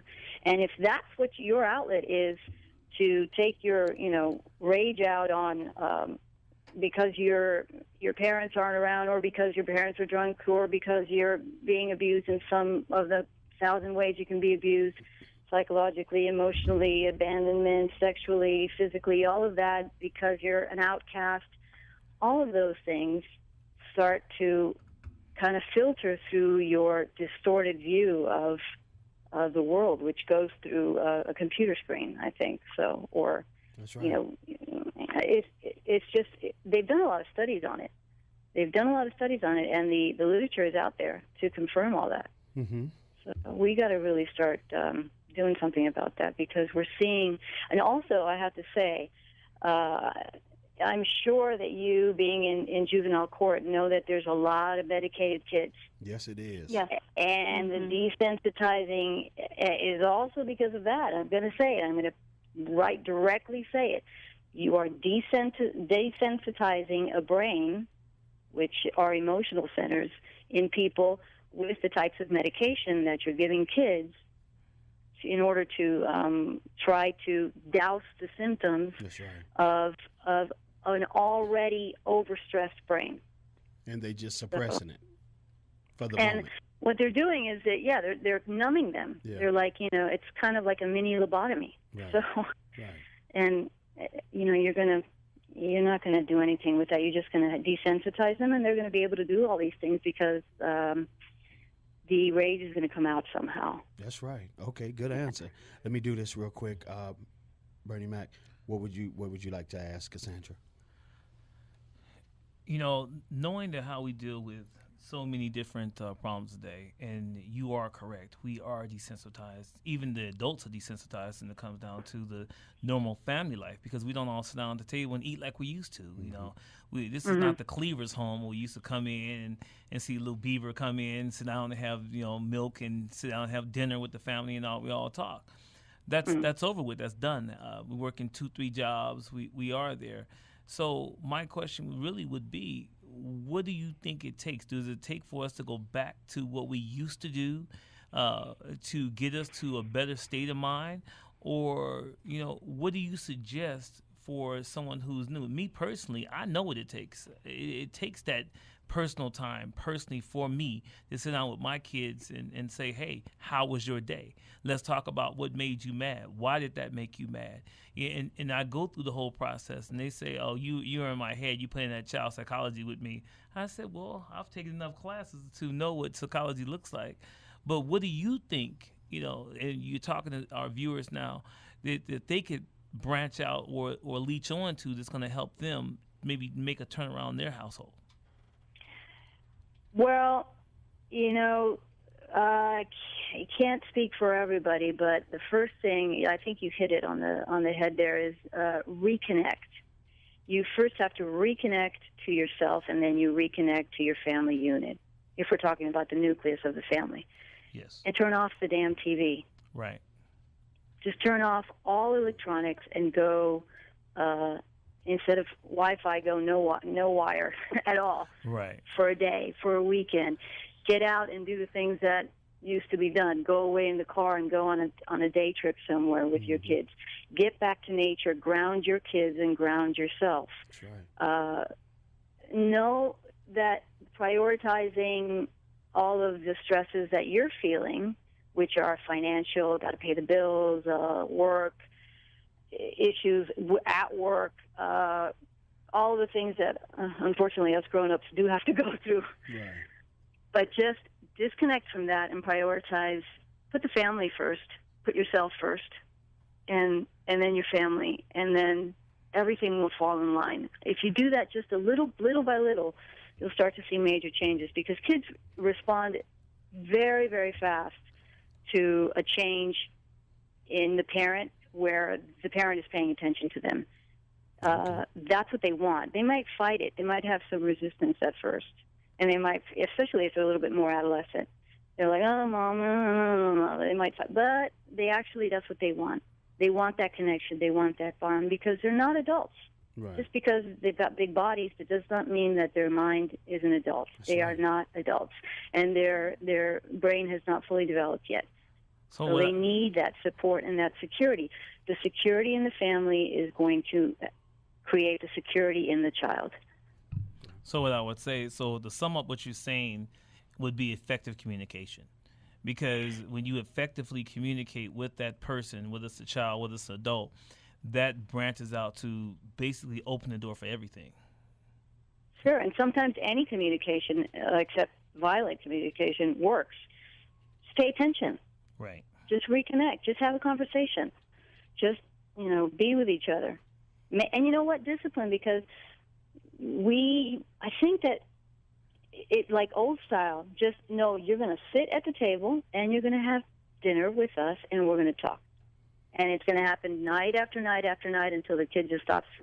One day you'll see they'll start talking about something. Right. Okay. So we have to have structure. You can't be, so lackadaisical with kids. I can tell you, because my mom was, I was a very strong-willed kid. And now looking back, if I had that stronger hand, it would have helped me. Right. That's right. I hear you. So don't be afraid to be a parent. You're not a friend. Be a parent. That's right. Oh, Great wait answer. a minute. Great Say question. that again. Say that one more time. That right there. Say that one more time. You are not obligated to be your kid's buddy. They That's need right. a parent. They That's don't need a right. friend. They can get friends everywhere. You But right they about that. need a parent. Okay, there it is. And being a parent is always not great. You're not going to be, you're going to be the bad guy sometimes. That's right. It's not always a good thing. You're So, right about that. Good question, good answer. E, Yeah. what would you like to ask Miss Cassandra? I like your point about the video games. I grew up with video games in my house, and I noticed a lot of my friends, a lot of people that I grew up with, they are desensitized to these mainstream video games, these violent video games. And Right. I have an older brother and older sister who are both 5 years and 10 years older than me. they didn't really grow up with video games. So I noticed a difference in the way that we all turned out. What do you think? What do you think happened between the era of sitting down and having dinner with your family and everybody kind of dispersing, those two differences in cultures that we're experiencing now? What do you think happened between there to get us to the point to where we're at now, to where kids are kind of left alone and to come up with their own ideas and see the world in their own light? Well, if I had the answer to that, I could make a lot of money right now. And I'll be a partner with you with that. Sometimes it deep, happens. That means societies change. We evolve technology, and then we have to adapt. I think we just haven't caught up. I think we just got caught up in the whole technology and the convenience that technology can bring. Maybe that's it. But, you know, back in the day, that used to be called a latchkey kid, if you ever remember that term. Yes. You were a latchkey kid because your mom and dad had to work, so you got home after school, and I don't know. I think but there was discipline and back in the structure day with when that. the doors were still able to be left open, I think. But there was still Yeah. discipline and structure with that, with latchkey kids. They knew that they had to go home and sit there. They didn't open the door for nobody. It was discipline and understanding going on then. Yeah. Well, I don't know. Maybe I can't answer that with any definitive information on that. I just don't know. I think it's just the sign of the times. You got to roll with it, but you have to change and you have to adapt. And the only way that you can get things done is with yourself. You can create change within your own little world and your own little nucleus, and hopefully everything else will follow, and other people will do the same. You know, if one person does it, it kind of changes the molecules of the whole consciousness, and it starts to create a sort of a subtle movement, and you see things changing, and it starts to hit the media. That's how things work metaphysically. You can just watch it. The energy of consciousness just keeps changing, and then all of a sudden it hits the media, and it's in everybody's awareness. Right. Like all the different issues that have been going on now, with the changes in the politics and the changes in the governments and the economies, and then now that we're talking about this, you think we're the only ones talking about it? No, there are conferences going on all over the world That's right. talking about this. How do we deal with this? I hear So you. hopefully change will come about again. You know, Okay. it's just a matter of time. It's like the stock market. You just got to wait. Right. Now, let me ask you this, Cassandra. That was, great question, great answer from both of y'all. Let me ask you this. Why do you think it's so hard for women and men, and especially men that ain't came out, about their abuse? Why do you think it's so hard to feel like you can come back in society and be a whole person again, even after that? Be a whole person. As a person that didn't go through any abuse at all. You know what I'm saying? Where it's almost like a person going to prison, and then you get out of prison and you want to be back into society. You know what I'm saying? But to be back into society, you have to do certain things to make yourself eligible to be back into society.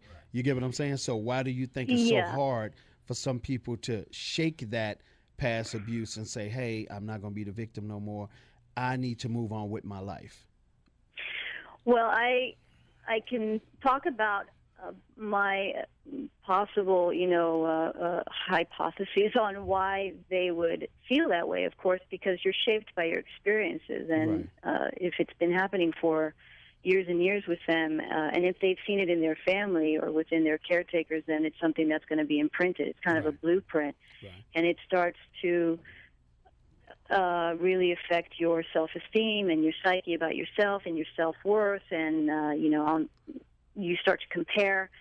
I imagine that's what happened. In my case, that's not necessarily what happened, but I would move away first by telling them I would move away from thinking that you're not a whole person already. Everybody is a whole person. Right. Your experiences do not define you, who you are internally. Right. Your experiences are just things you really have to go through. And if you internalize them and start to say, well, this is who I am, this is a part of me, now I'm a criminal. This is why I hate labels so much, because it really, really limits people and pigeonholes them into a sort of a self identifying category that sort of permeates their whole personality and who they are and what they can do and what they can't do in life and how and who they can associate with and what they can achieve. And this is just ridiculous. Right. Why are you going to Mr. limit Neal. yourself that way? You said that in the first hour about God those made labels. every person whole, okay? God, the universe, the universal life force, whoever you want to call it, whatever name or whatever picture you want to put to it. You are a part of that, and you are absolutely whole and perfect. That's right. I agree with you. You know what? Let me do this real quick. Elsa, I want to come to you because, Elsa, you know victims as well, and you've seen them come through and shine like a beacon of light through everything they've been through. Elsa, what did you see with the victims that you know personally and that you done met along the way? What was their desire to not let that beat them and shape their lives to be any other way but great? Well, one of the things that I noticed is that people that suffer great amounts of abuse are almost like in a prison. And until they come to terms with, coming out of that prison state, do they start to rationalize and letting go and growing and letting things, take on a different course. Right. Because you can either allow it to trap you and keep you there stuck in the past, or you can move into the present and start living the present. And that is one of the things that I have noticed out of the people that have really gone on to make a difference in their own lives is that they decided consciously, you know what, I'm going to make this conscious effort to change the past, remove myself, let go of a lot of those things that are holding me down and, take a different path. And all around, they change their lives, and then I just see them bloom and blossom and turn into a whole different life than what they would have had they stayed in the prison that they were in. Okay, there it is. You definitely broke that down. Now, you know what? I want to do this. Jay, I want you to jump in on this. What do you think about what you've heard? Our producer, Jay, what have you heard thus far, and what do you think about the show up to now? Well, I'm definitely just really in awe over here. I mean, this is such a powerful show and really listening deeply. And I love the compassion that everyone is bringing to the table because I know all around the world someone here is getting a message from it. That's right. In many different ways. So I appreciate Cassandra for being here and being so honest and transparent and everyone here on the panel. But real quick, you met Cassandra first. Well, no. I sat beside her. Me and her was talking a little bit, and then the show started, so we quit talking. But you really got deep with Cassandra Well, you guys after walked the in show. late. Yeah, we did definitely. It was the first. Well, it was the first day, right? Or the second day. We met her on the second day. we were And it was having funny because when I saw you walk in. Sorry to cut you off, but I was like, "Oh no, don't come and sit over here. Don't come." Oh, they come and sit over here. But then when you sat down, and I felt how engaged you were. I just immediately. There was some sort of connection. There was like an energy vortex on our row. Right. Yeah. between it was. us. And Cogee, you were really supportive because I remember one of the time that the lady said, something about somebody was coming through, and they said a diamond, and I raised my hand, and Mark didn't see me, and you're like, her. Right. Yeah, because you know really what? Trying to help. Because I'm going to tell you why. Because I feel like everybody that took time out of their day to come to that event had something to say, and everybody was bringing jewels and gifts with their knowledge. And I wanted you to be heard because I could just feel your vibe sitting in that seat. It was so much that you wanted to say that you didn't get to say. Remember that conversation after the show where you said, I held back a lot and I didn't say a lot. But then after the show, you were kind of bringing a lot of questions up. And Mark was like, oh, wow, why didn't you say that during the show? And he was like, nah, I just held back. You get what I'm saying? Yeah, I remember. Well, because the other girl had stood up and she kind of claimed my dad. So I let her.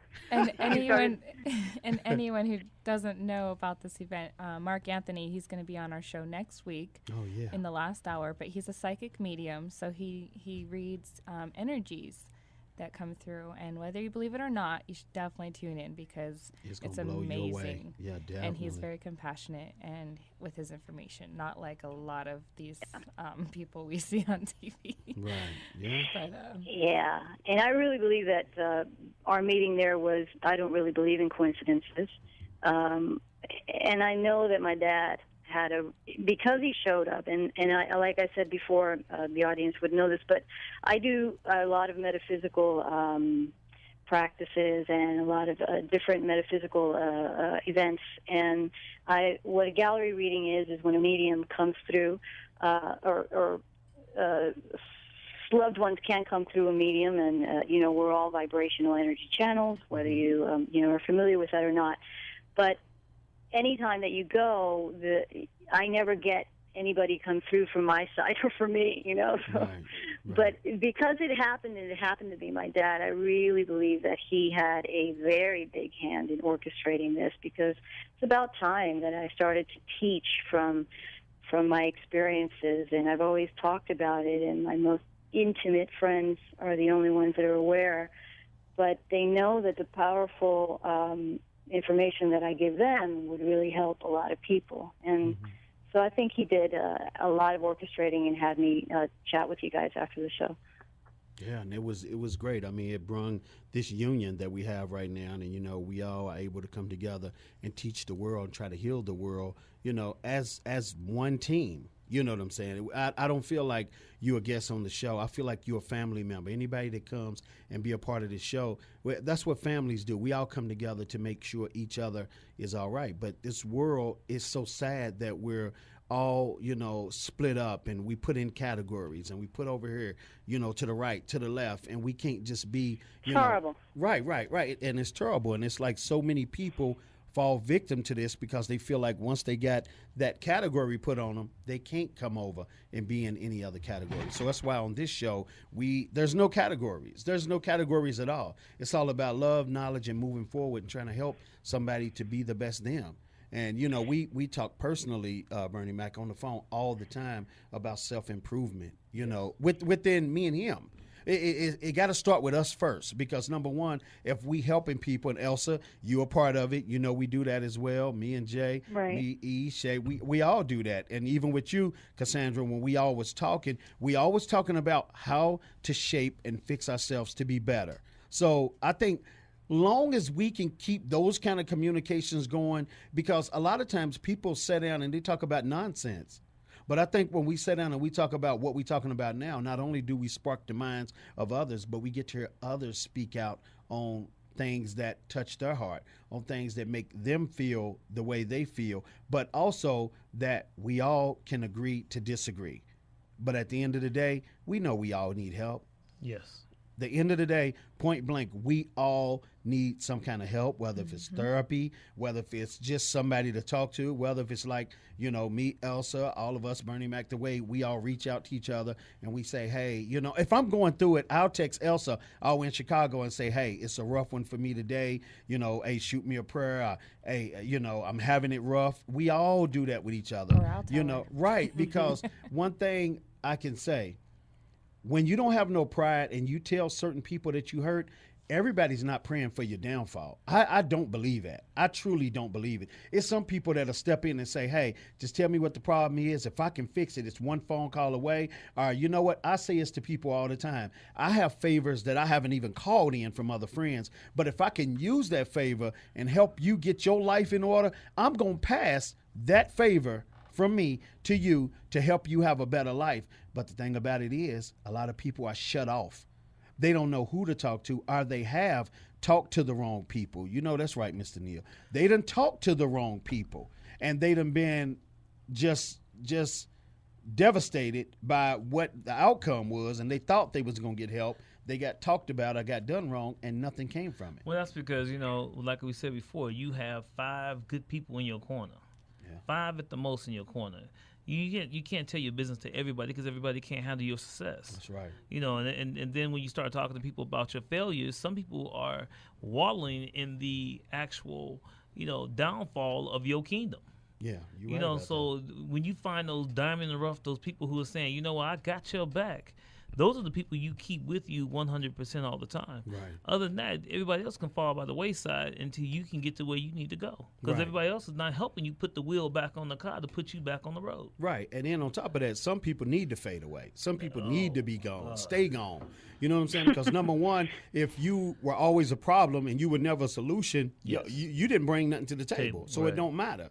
You know what I'm saying? So that's why we asked Cassandra, me and Jay, we heard all the knowledge she was talking to us. And I said to her, I think you ought to come on my show and share this with the world. I don't think you need to hold this no longer. I think it's time for you to teach and do your thing. And she was like, oh, I've been debating on when I should do it, whether I should do it. Well, me and Jay being there at the same time with her was no mistake.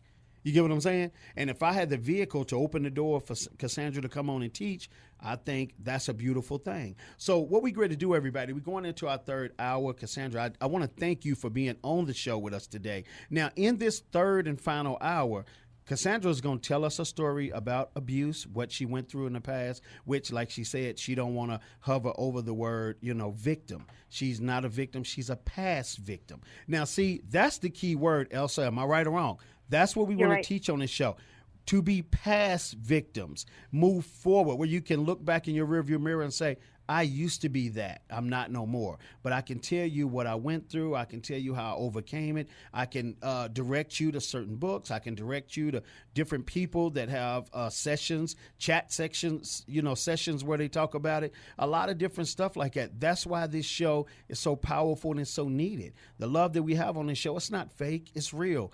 Like I said, I try not to miss this show, never. Even when I'm dead tired, I still come and do this show because on that certain day, somebody is needing something that we have to say. And that's why, Elsa, all of us, we take time. We don't get paid for this. We take times out of our lives and, we definitely choose to be this way. We choose to help people and we choose to see a better life for people and children. I don't care if you're an enemy to me. I want the best for your children. That's why I do this show. I want the best for you. Maybe they can have a better life than me and you, and they can meet my child, and my child meet your child, and they'll pick up and do it the right way. And praying for their success. Right.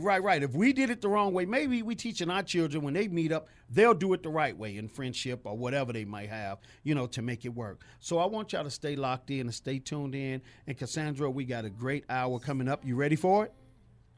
Are you? Believe me, I know I am. I didn't heard you talk personally, but I just want everybody to please, on this next segment, in a few minutes, we'll be right back in. Please get pens, get paper, try to turn your phone on vibrate or whatever. Really hear what she's going to say. Write down this information.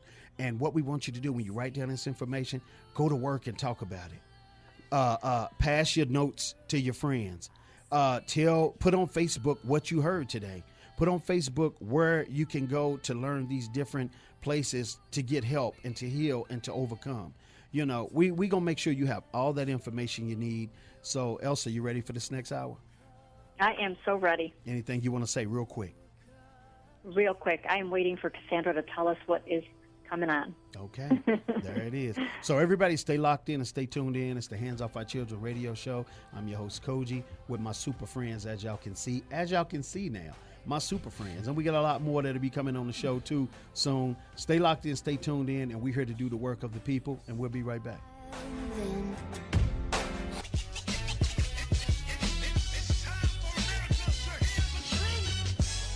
Hey, what's up, everybody? Welcome back to the Hands Off Our Children radio show. I'm your host, Cogee. I want to thank everybody for being here right now. We got a dance, and we got a guy that's really dancing over in front of me. He's so happy to do the show today. Shay is right. Look, there he goes. This is what I'm talking about, everybody. Okay. Back to the show. Well, look, thank you for tuning in to the Hands Off Our Children radio show. I'm your host, Cogee. I want to thank everybody for being on the show today. Miss Elsa Prado, my co-host, who's definitely doing a great job today. Elsa, what did you think about the second hour, and what are you looking forward to in this hour? And we're going to move fast in this hour because there's going to be a lot of conversation that's going to come out, but Cassandra is really going to teach us in this hour. Cassandra, thank you again so much for being on the show, keeping your word, and really coming to be a part of the show. Thank you so much. Yeah, I wasn't going to back out. It was something that I knew it was orchestrated, and it was divinely intervened. So I felt a good vibe with you guys. So I have to thank you for giving me the platform and the format to really be of service, hopefully. Thank you. Thank you for letting me help you as well. Elsa, I want to come to you real quick. Elsa, I just asked you a question. What did you think, and what are you looking forward to in this hour? Well, I think it went really fast. I'm like, what happened? Did we really go through 1 hour this fast? Because everything is just such good information. Everything, I get so into it that I'm like, oh my God, it's over. 1 hour? We did it? So I'm really looking forward to this next hour because, of course, I didn't come in for the first hour. So obviously I'm like, okay, let's see what's coming for this third hour. I am totally interested in finding out. Okay, that's right. Now, what I want Jay to do, I want you to at the end of the show, Jay, I want to come to you. I want you to give out numbers of different chat sites. I want you to give out numbers to help of abuse. I want you to be able to pass out numbers and do it. And Cassandra, you also, if you have any numbers or anything that you want to throw out there first before we even start, you're more than welcome to.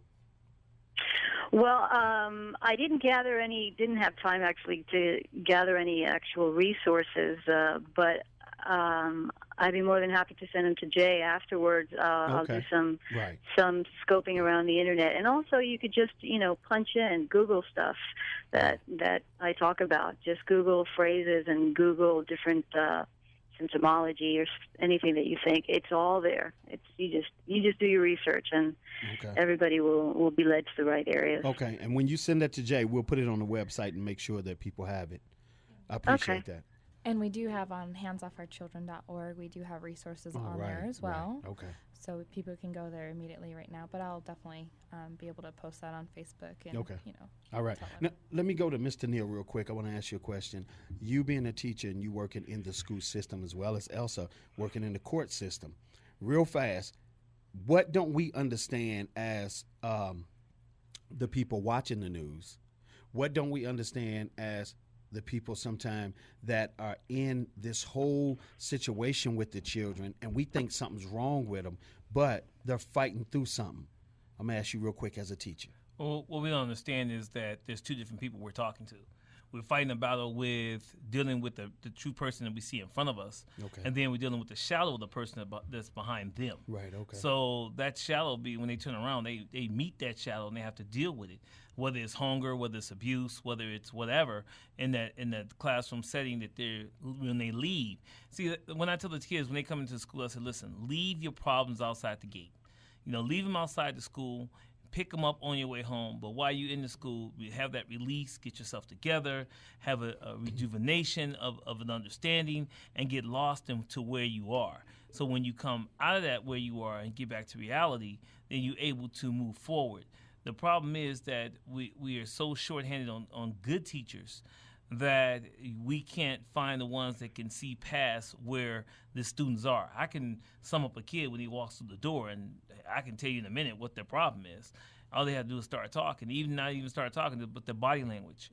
But everybody is everybody doesn't have that technique. It's different things that people cannot be taught when they are being educated into a certain profession. You just have to learn that as you go along, and that gives you experiences and things. But when we're dealing with kids who are dealing with such a past, we have to have a certain kind of understanding for where they are. I know when they're hungry. Oh, it's nothing worse than seeing a hungry kid. To come in and say, Mr. Neal, I'm really hungry. They don't want to say starving, but they say I'm really hungry. So, but whatever I give them, they're knocking out. I have a whole cabinet full of food, and I just give them food. And sometimes that food is a doorway to find out what's really their issue. Okay. Because it's more than just one. Right, because that's what I was asking you, too. What can we do as parents and as teachers and uncles, aunts, or whatever, to make sure that we help somebody move through that abuse so they can get on with their life. The more of the story is, with this show, we want you to get on with your life. But you have to have a person listen to where you're going without interruption and without judgment. Yeah, you're definitely right. That's the big thing. That's why I said with this show, there's no judgment at all. We're here to listen. We're not here to prove you wrong. We're here to listen. But in the right. I agree with you. But in the family, sometimes there's judgment.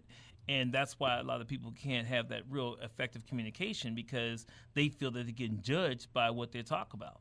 And that's the crazy part. That's why you had, and that's a whole different other subject when you're dealing with alternative lifestyles. But when people finally, say what they are and how they feel about themselves, it's sometimes you have to celebrate their courage to come out and say, this is my issue or this is where I'm at. Mm-hmm. And you celebrate that. Right. And you listen to which way they're going with it before you even, and sometimes I don't even talk. Working for mediation service through the neighborhood justice service, they taught me how to just sit there and listen, when people talk, and then pick out the meat of the conversation. Mm-hmm. Once they're done, and then rephrase back to them exactly what they said. Right. See, that's where we get lost, because you don't always comprehend what people are really saying until you repeat it back to them, and then they understand you got it, and you understand they got it. Right. Okay. Well, see, that's what we're ready to do right now. We're ready to break it down, and Cassandra's definitely ready to tell us a story. Cassandra, real quick, what did you think about what Mr. Neal said, real quick? Well, I was just going to, I was trying not to interrupt, but Neal, I've got to tell you, you are the type of teacher that people remember for the rest of their lives. That's right. Because you define, you're life defining. You, at moments that these kids don't have at home what they have with you, they turn to you, and you show them that you're not going to betray their trust and that you're not going to betray a boundary. So it's incredibly important for teachers like yourself to just go on gut feeling, which is something that you want to help these kids. Follow your gut instinct. If you feel that something is off, it comes to you, the first thing that comes to your mind is a very subtle thought of, like, that kid is not getting abused. Immediately follow it. And it's hard because you have to kind of walk a very fine line, because there are legalities in the profession, and you can't just go willy-nilly and accuse or say, hey, have you been? It's so subtle the way that you have to do it, but you trusting a teacher can be the only vehicle that a child needs in time to be able to open up. True. Okay. True. There it is. So, and food helps. So that, I don't know how much that door. Look, food helps everybody. Let me tell you. That's right. Definitely. So, Cassandra, we'll go ahead and move forward with your story right now. Tell us your story of, dealing with abuse and how you got caught up in it, and then we'll spin out of it towards, the end of the show, what it took for you to move forward. Well, I want to talk about the particular type of quote-unquote abuse, molestation that happens within the family unit, the family structure. It could be any type of relative, blood-related or not. It could be family, friends, but it happens within that circle of family energy, extended family or close family, either way. And it's particularly difficult for kids in that situation to be able to separate the relationship as a family member and the relationship that happens, the dynamic that happens as the quote-unquote abuser or molester. And, in my case, it was a very slow progression. It started very, very early beyond my memory. It was probably at about 4. And little by little, this person that was not blood related, but he had married into the family, became a sort of a Svengali, sort of like he had an obsession with a child. And it just grew and grew and grew, and the boundaries were crossed from the get-go with, exposing himself. And luckily, this person was not violent, so I didn't go through any of the physical violence that some cases, are made of. But I did have all of the emotional, all of the stress, all of the psychological imprisonment, And then there were physical, because as I kept growing older, the sexuality, the sexual nature of the relationship grew and grew and grew. And so he was sort of prepping me, grooming me. And that happens a lot. These types of dynamics kind of form between a man and a child, or a woman and a child as well. But it's a particular thing that I've noticed. It's kind of that type of relationship that it's an adult relationship with a child. And the stress and the confusion and the damage that can do psychologically to a child and emotionally to a child is just unbelievable. You have the ripple effect can go on through every phase and every sector of a person's life, and it distances them tremendously from their caretakers, their unit, because this person becomes their caretaker. Their primary caretaker is now not mom and dad, but it shifts to this person because it becomes an obsession, and they not only betray the boundaries of physical boundaries with a child, which is I cannot even fathom having any kind of a sexual feeling towards a child. A child cannot sexualize anything before the correct developmental stage. You're just not able to. So it's like you're trying to have a child have a relationship that is absolutely beyond their brain understanding. Yeah. It's just, and it could damage the sexuality of a child. They begin to sexualize everything. You can't even distinguish between a hug from another person being sexual or not. Affection becomes iffy. Did that mean something or didn't mean something? So, the effects are tremendous, and what can I tell you? It's damaging beyond all belief. But it becomes normal. It's a normal thing. What did you have trouble with as a young lady growing up the most when it came to your reflections of the past? Well, you mean in adolescence as I was going through puberty, or? Right. As far as, your abuse altogether, you know what I'm saying? How were you lashing out? How were you screaming for help without saying, help? Well, I didn't. I don't know if it was something that was innate in me or it was a survival mechanism, but I'm an extremely flawless liar, and most kids that are in this situation are. And it's a life or death kind of situation to them, because nothing could be worse than the absolute devastation and shame and embarrassment and guilt that they would have to go through if this was known in the family. Mm-hmm. And so your main goal is to protect the family from this thing that you're going through, and you will do anything at all costs. Even when confronted, you'll flawlessly, like a car salesman, throw them off their track.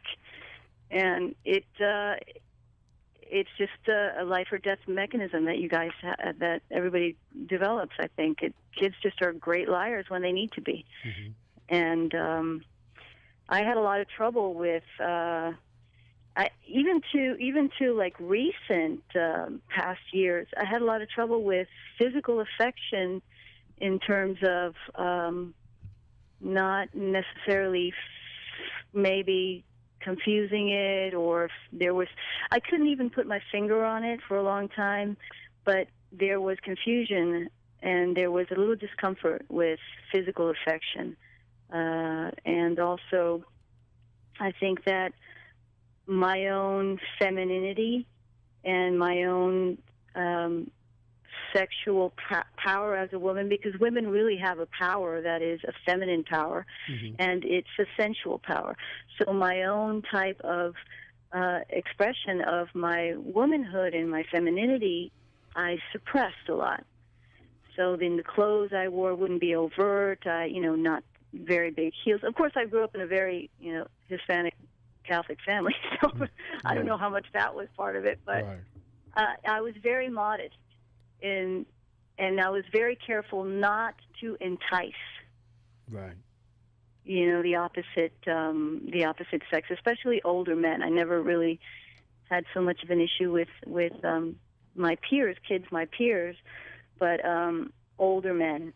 And I remember as I was growing up, this guy had a lot of friends, and I always thought that they knew. In fact, I know that they knew, and it was kind of a brotherhood where you don't tell.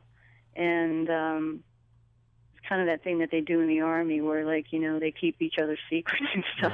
Right. And I can tell that, men just, for some reason, I wasn't making it up, men actually leered at me when I was a child and growing up. And the older I got and my body started to develop, I got that feeling, and I just absolutely hated it, completely hated it. So I did everything possible, short of looking like a nerd, to kind of suppress a lot of the natural. Yeah, I was always aware of if any buttons were open, I wouldn't wear anything that was too sexy. I wouldn't be overtly, So that is what I felt most uncomfortable with. And also, I remember that one of his things was they kind of inculcate you with their issues, and they sort of imprint you with all these issues, and then you have to kind of shed them as you grow older, and okay, that thought was not mine, that was his. Right. So he was always telling me, I think it was because of his possessiveness and jealousy and all that men only wanted one thing, which we all know, it's the old cliche, but not really, because that's not entirely true, and men are capable of loving you and caring for you. Right. And sex doesn't have to be taking something from you, which is what he said. They just want to take something from you. And so I was always on guard with boys, and I was very uncomfortable dating. In fact, I didn't start dating until I was 18, 19 maybe. And I just felt uncomfortable. I felt uncomfortable with all things sexual around my family, and and having my family see me develop as a young woman normally sexually. So, in a sense, I sort of you could either do two things. They say you could either become hypersexual or hyposexual, which you mean undersexed, meaning just not wanting to do with anything to do with sexuality and all that stuff. Right. So I kind of moved away from that, and it wasn't until later into my early 20s that I wasn't able to, kind of experience that in me and really feel my feminine power and my feminine sensuality and enjoy being with men and getting attention from men, which was always an issue. Always an issue. Right. Wait a minute, 1 second, Cassandra. Elsa, what would you like to say?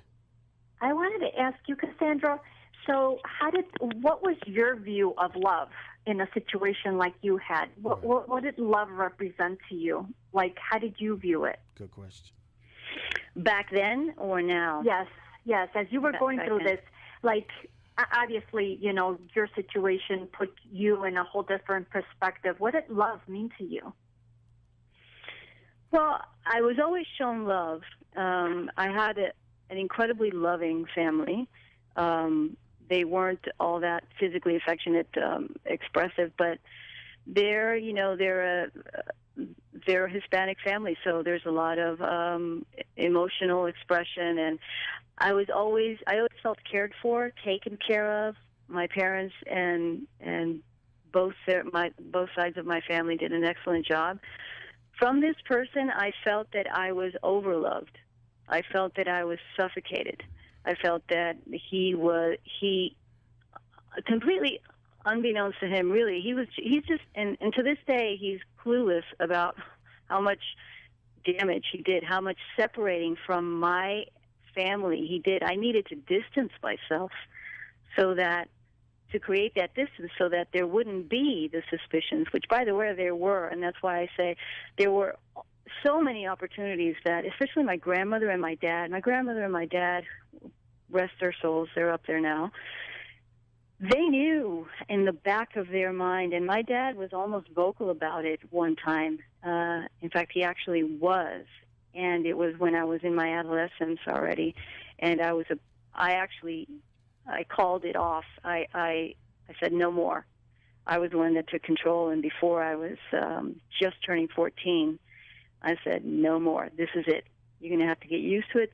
This is bull. Stop it. So I don't want to have anything to do with this anymore. I want you to just try to understand me. So it was kind of like in a really stupid, convoluted way. It was like a breakup, and but love was always shown to me, and then this guy was obsessed, and love was just it was just not. It didn't feel good. From there, it felt pressured and felt obligated and felt inappropriate, weird. So but how was luckily, your relationship with him afterward that you said, okay, stop, no more? Well, then I distanced myself, being he married into the family, so there was nothing really I can do. We live in the same city and we visit the same houses, so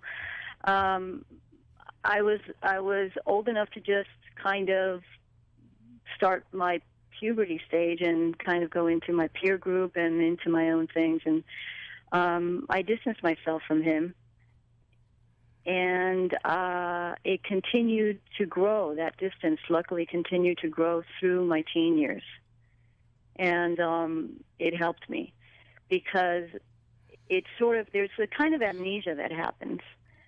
So I remember and there's a lot of parts I don't remember. That's one of the damages that can happen with stress to a brain at any stage, especially in the developmental stages.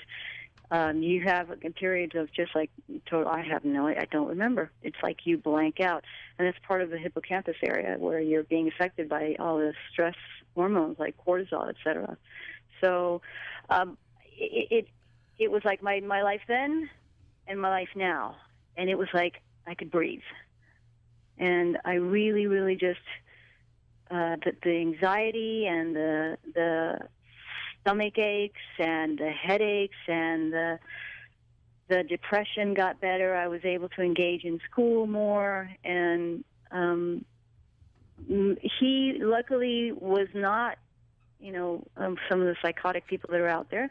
He really did care for me. I really do believe that, and he still does. He's a very caring, generous person, but this was just something that either was stupidly karmic and had to happen, or there's a lot of issues that he needs to deal with himself. I mean, for sure, he's just not right in the head in many ways.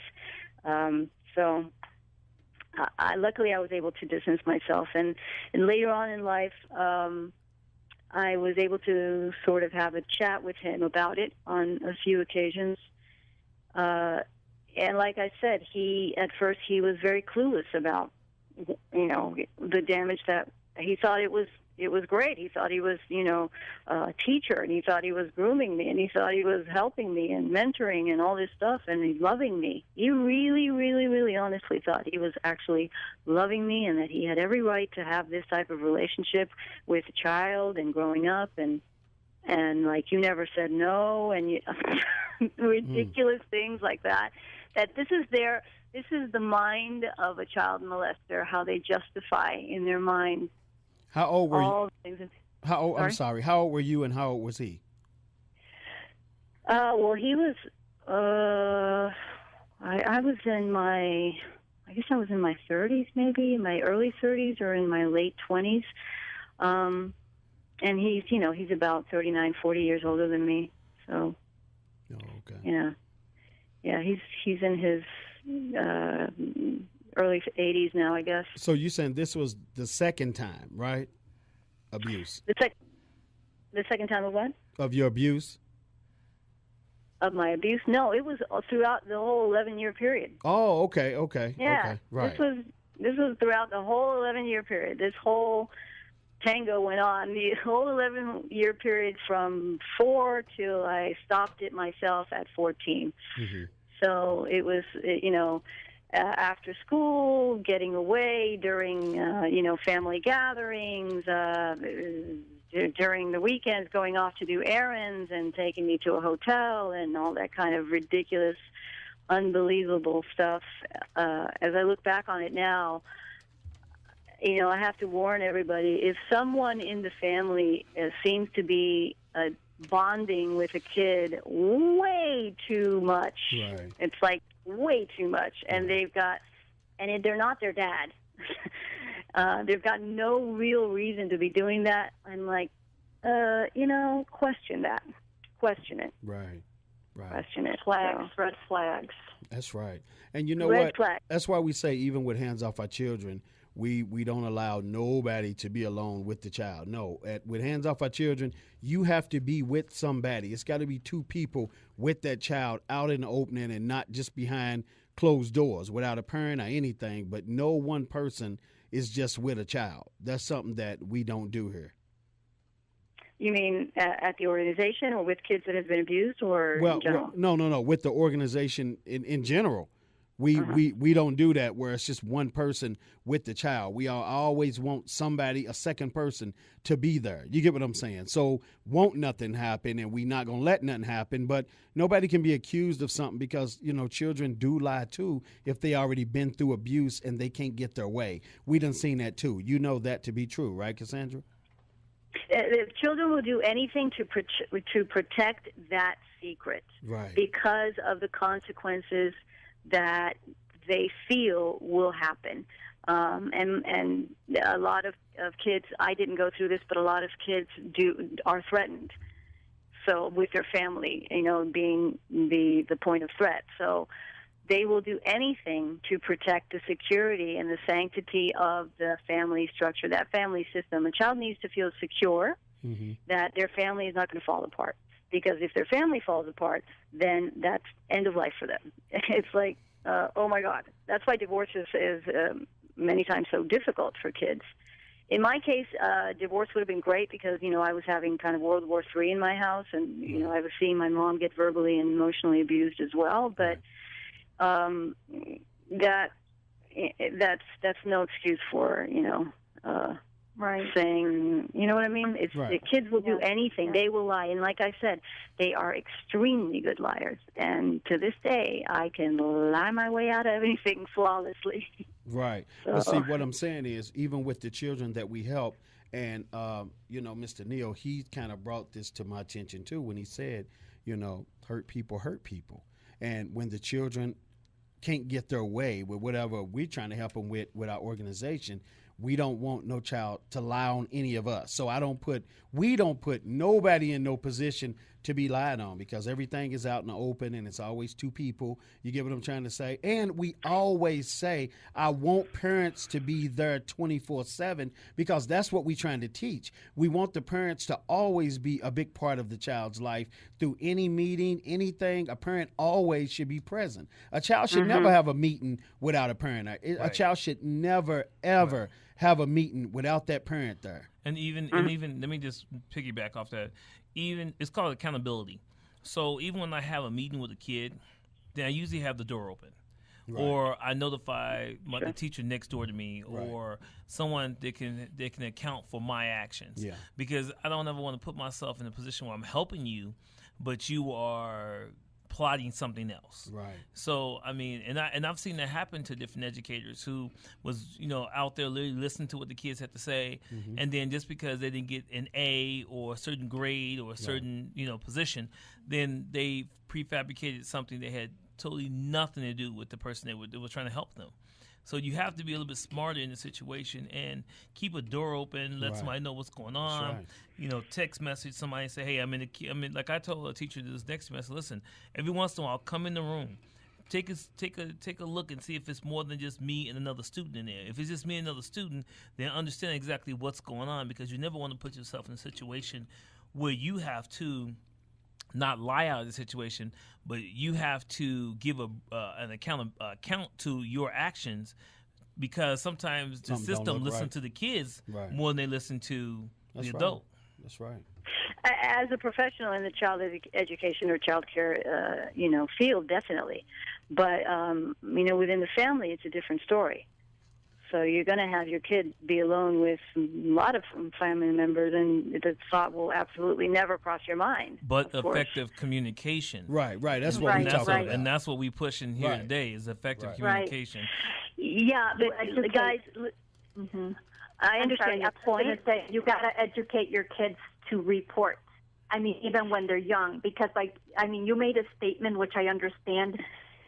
Given your situation, you said, there was nothing I could do. Yes, you can, in the sense that nowadays our children need to be taught to report. So when that was happening to you, had you been taught to report something like that? Right. Had somebody told you, Cassandra, if anybody touches you there, if anybody says anything to you, if anybody wants you to do something that makes you really feel uncomfortable, you got to tell me, or you report it to your teacher and stuff like that.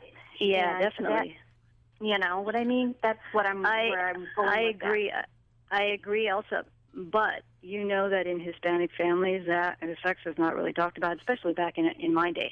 So, Okay. Well, yeah, and I'm Hispanic myself, so Right. I totally understand where you're coming from. But and also, It's and the era. also- It's the era that you're fighting. I know what you're saying, Elsa, Mm-hmm. but it was the era that she was in at that time, where where it wasn't allowed, Right. not so much allowed, but it wasn't really appreciated. That yeah, was it's gonna be kind of a talked about. newer psychology, kid psychology now, and parental psychology, and it's all great now, and it's all fantastic. But back then, it really wasn't talked about. And then, secondly, I want to really, really emphasize, you guys, being a kid that had, there was incest in the family. It is absolutely abominable, abhorrent, and to bring that up in the family, it's like, how can I even say this? And the one thing that really keeps you is, because you are a child, you cannot process the difference between something that a family member that supposedly loves you and you love is doing, and the part that they're the family member. So you have loyalty to them. Right. And that's extremely important to remember about why kids don't tell in a family. Because it's my family. It's my dad. It's my brother. It's my cousin. It's my, how can I tell on them? You do have love for those people. You grow up with them. They're part of being your caretakers. This guy was like an uncle to me. So you're going to protect it, because the havoc that's going to be wreaked in your family, whoever he is married to, his kids are your cousins, your aunt is married to him, what's going to happen there? Then your mother will be, and your father, and it will be, like a big show. That's why, horrible. It's like no. And then God knows if everybody thinks that, as a child, you always think this, God knows if everybody thinks that I had something to do with it. Well, I ain't got nothing to do with it. Right. But a child cannot reason that out. But can I? And, I'm sorry. Go ahead, real quick, and then I'll ask real quick after you finish. no, go ahead. I want to ask this question. Do y'all feel like with sex education being taken out of the school system, is that setting a lot of our children up to fail and setting a lot of them up to be victims? Okay. Now, speaking from our school district here, that's the biggest thing we're fighting. At what age do we start teaching sex education?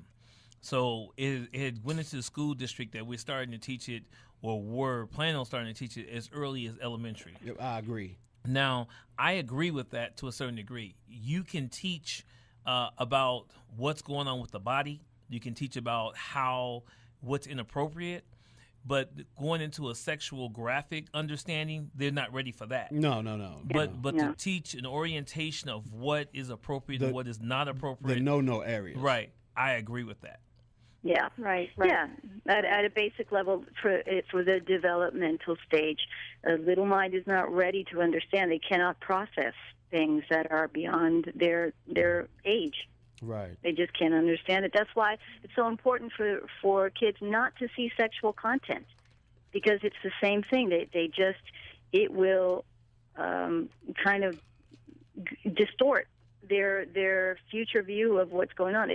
Everything is making an imprint. Your brain and your mind are a blank slate, so everything is making an imprint and being stored in kind of an associated.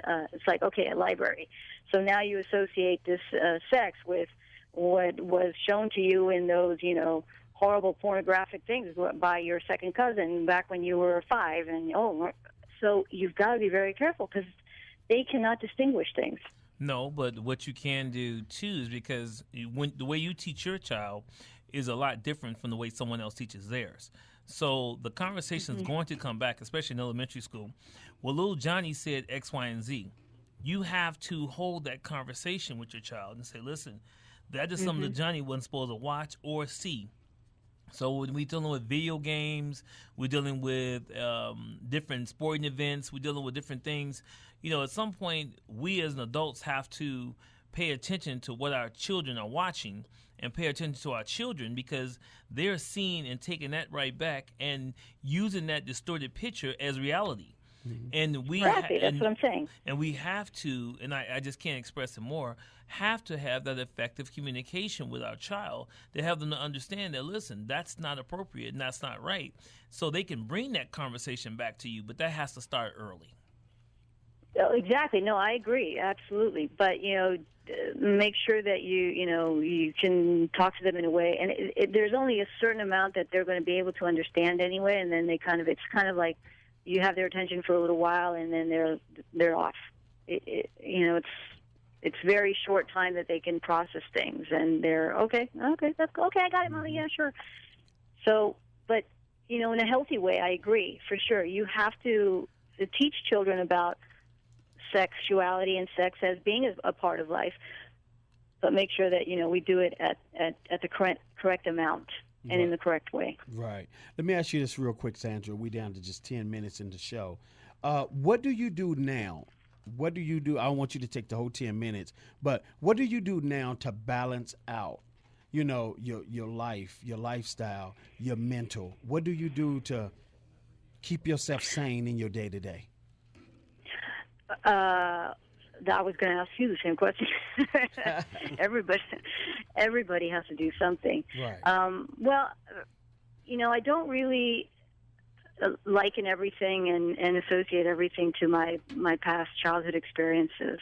They do form you, but you understand them and you move on from them. So I had my stage of going through some gentle psychotherapy and with a fantastic therapist, and trying to understand it and come to grips of the ripple effect that I didn't really realize I was having in my life, where I was having a chronic depression.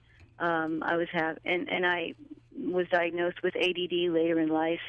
And all those things can be a part of the stresses that you go through, your little body goes through growing up. Right. So it's very important.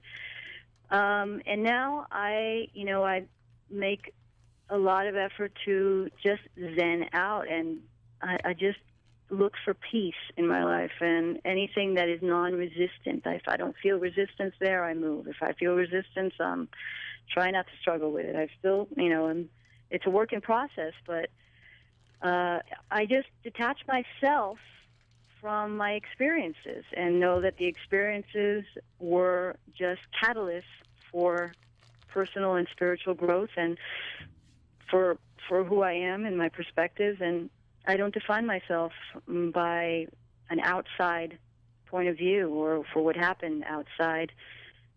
You're you, and that's why, when you ask how can a person feel whole in a society or not, well, it's a society that's not making you whole, so you have to invert that and say, well, why am I so worried about what they think and about me and limitations? So, That's right. I just try to find mental peace and make sure that my ADD is in check. and I surround myself with a lot of positive, very matching vibration, which is, for me, it's very matching energy, matching vibe. Right. The mentality. I've learned to, not everybody is supposed to be in your life, and not everybody is good for you in your life. So a healthy distance is always great. Right. And I really am very selective about who I let into my life. I try to be as positive as possible, but there's still a lot of the drudge work that I have to do on kind of past perspective. That depression and all that from that still hits me sometimes. Right. So. Well, you got a show that you can turn to.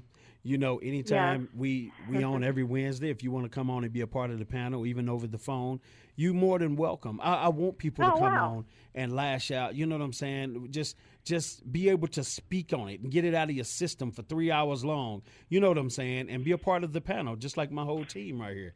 We don't want people to pass through and keep going. No, we want you to pass through, and if you want to stay, you can stay, because like I said, it takes more capes than mine. My cape ain't big enough to save everybody, so I need help as well.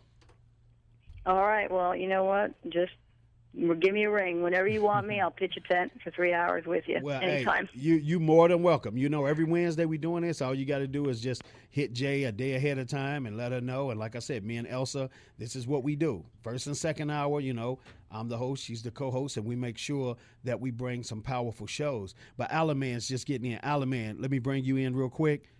Alaman. Hey, Cogee. How you doing? How you doing? All right. Real quick, I want to ask you, you've been listening to the show a little bit. We had Cassandra on here. She was telling her story about abuse and overcoming it and dealing with her day-to-day to move forward and leave that in her rear view. How important is that, real quick?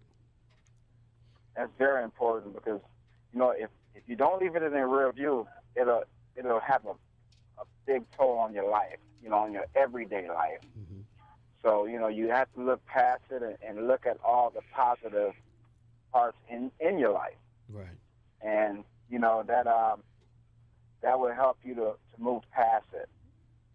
Okay. And a lot of people have ADD. Even people who are not diagnosed with ADD have ADD. That's true.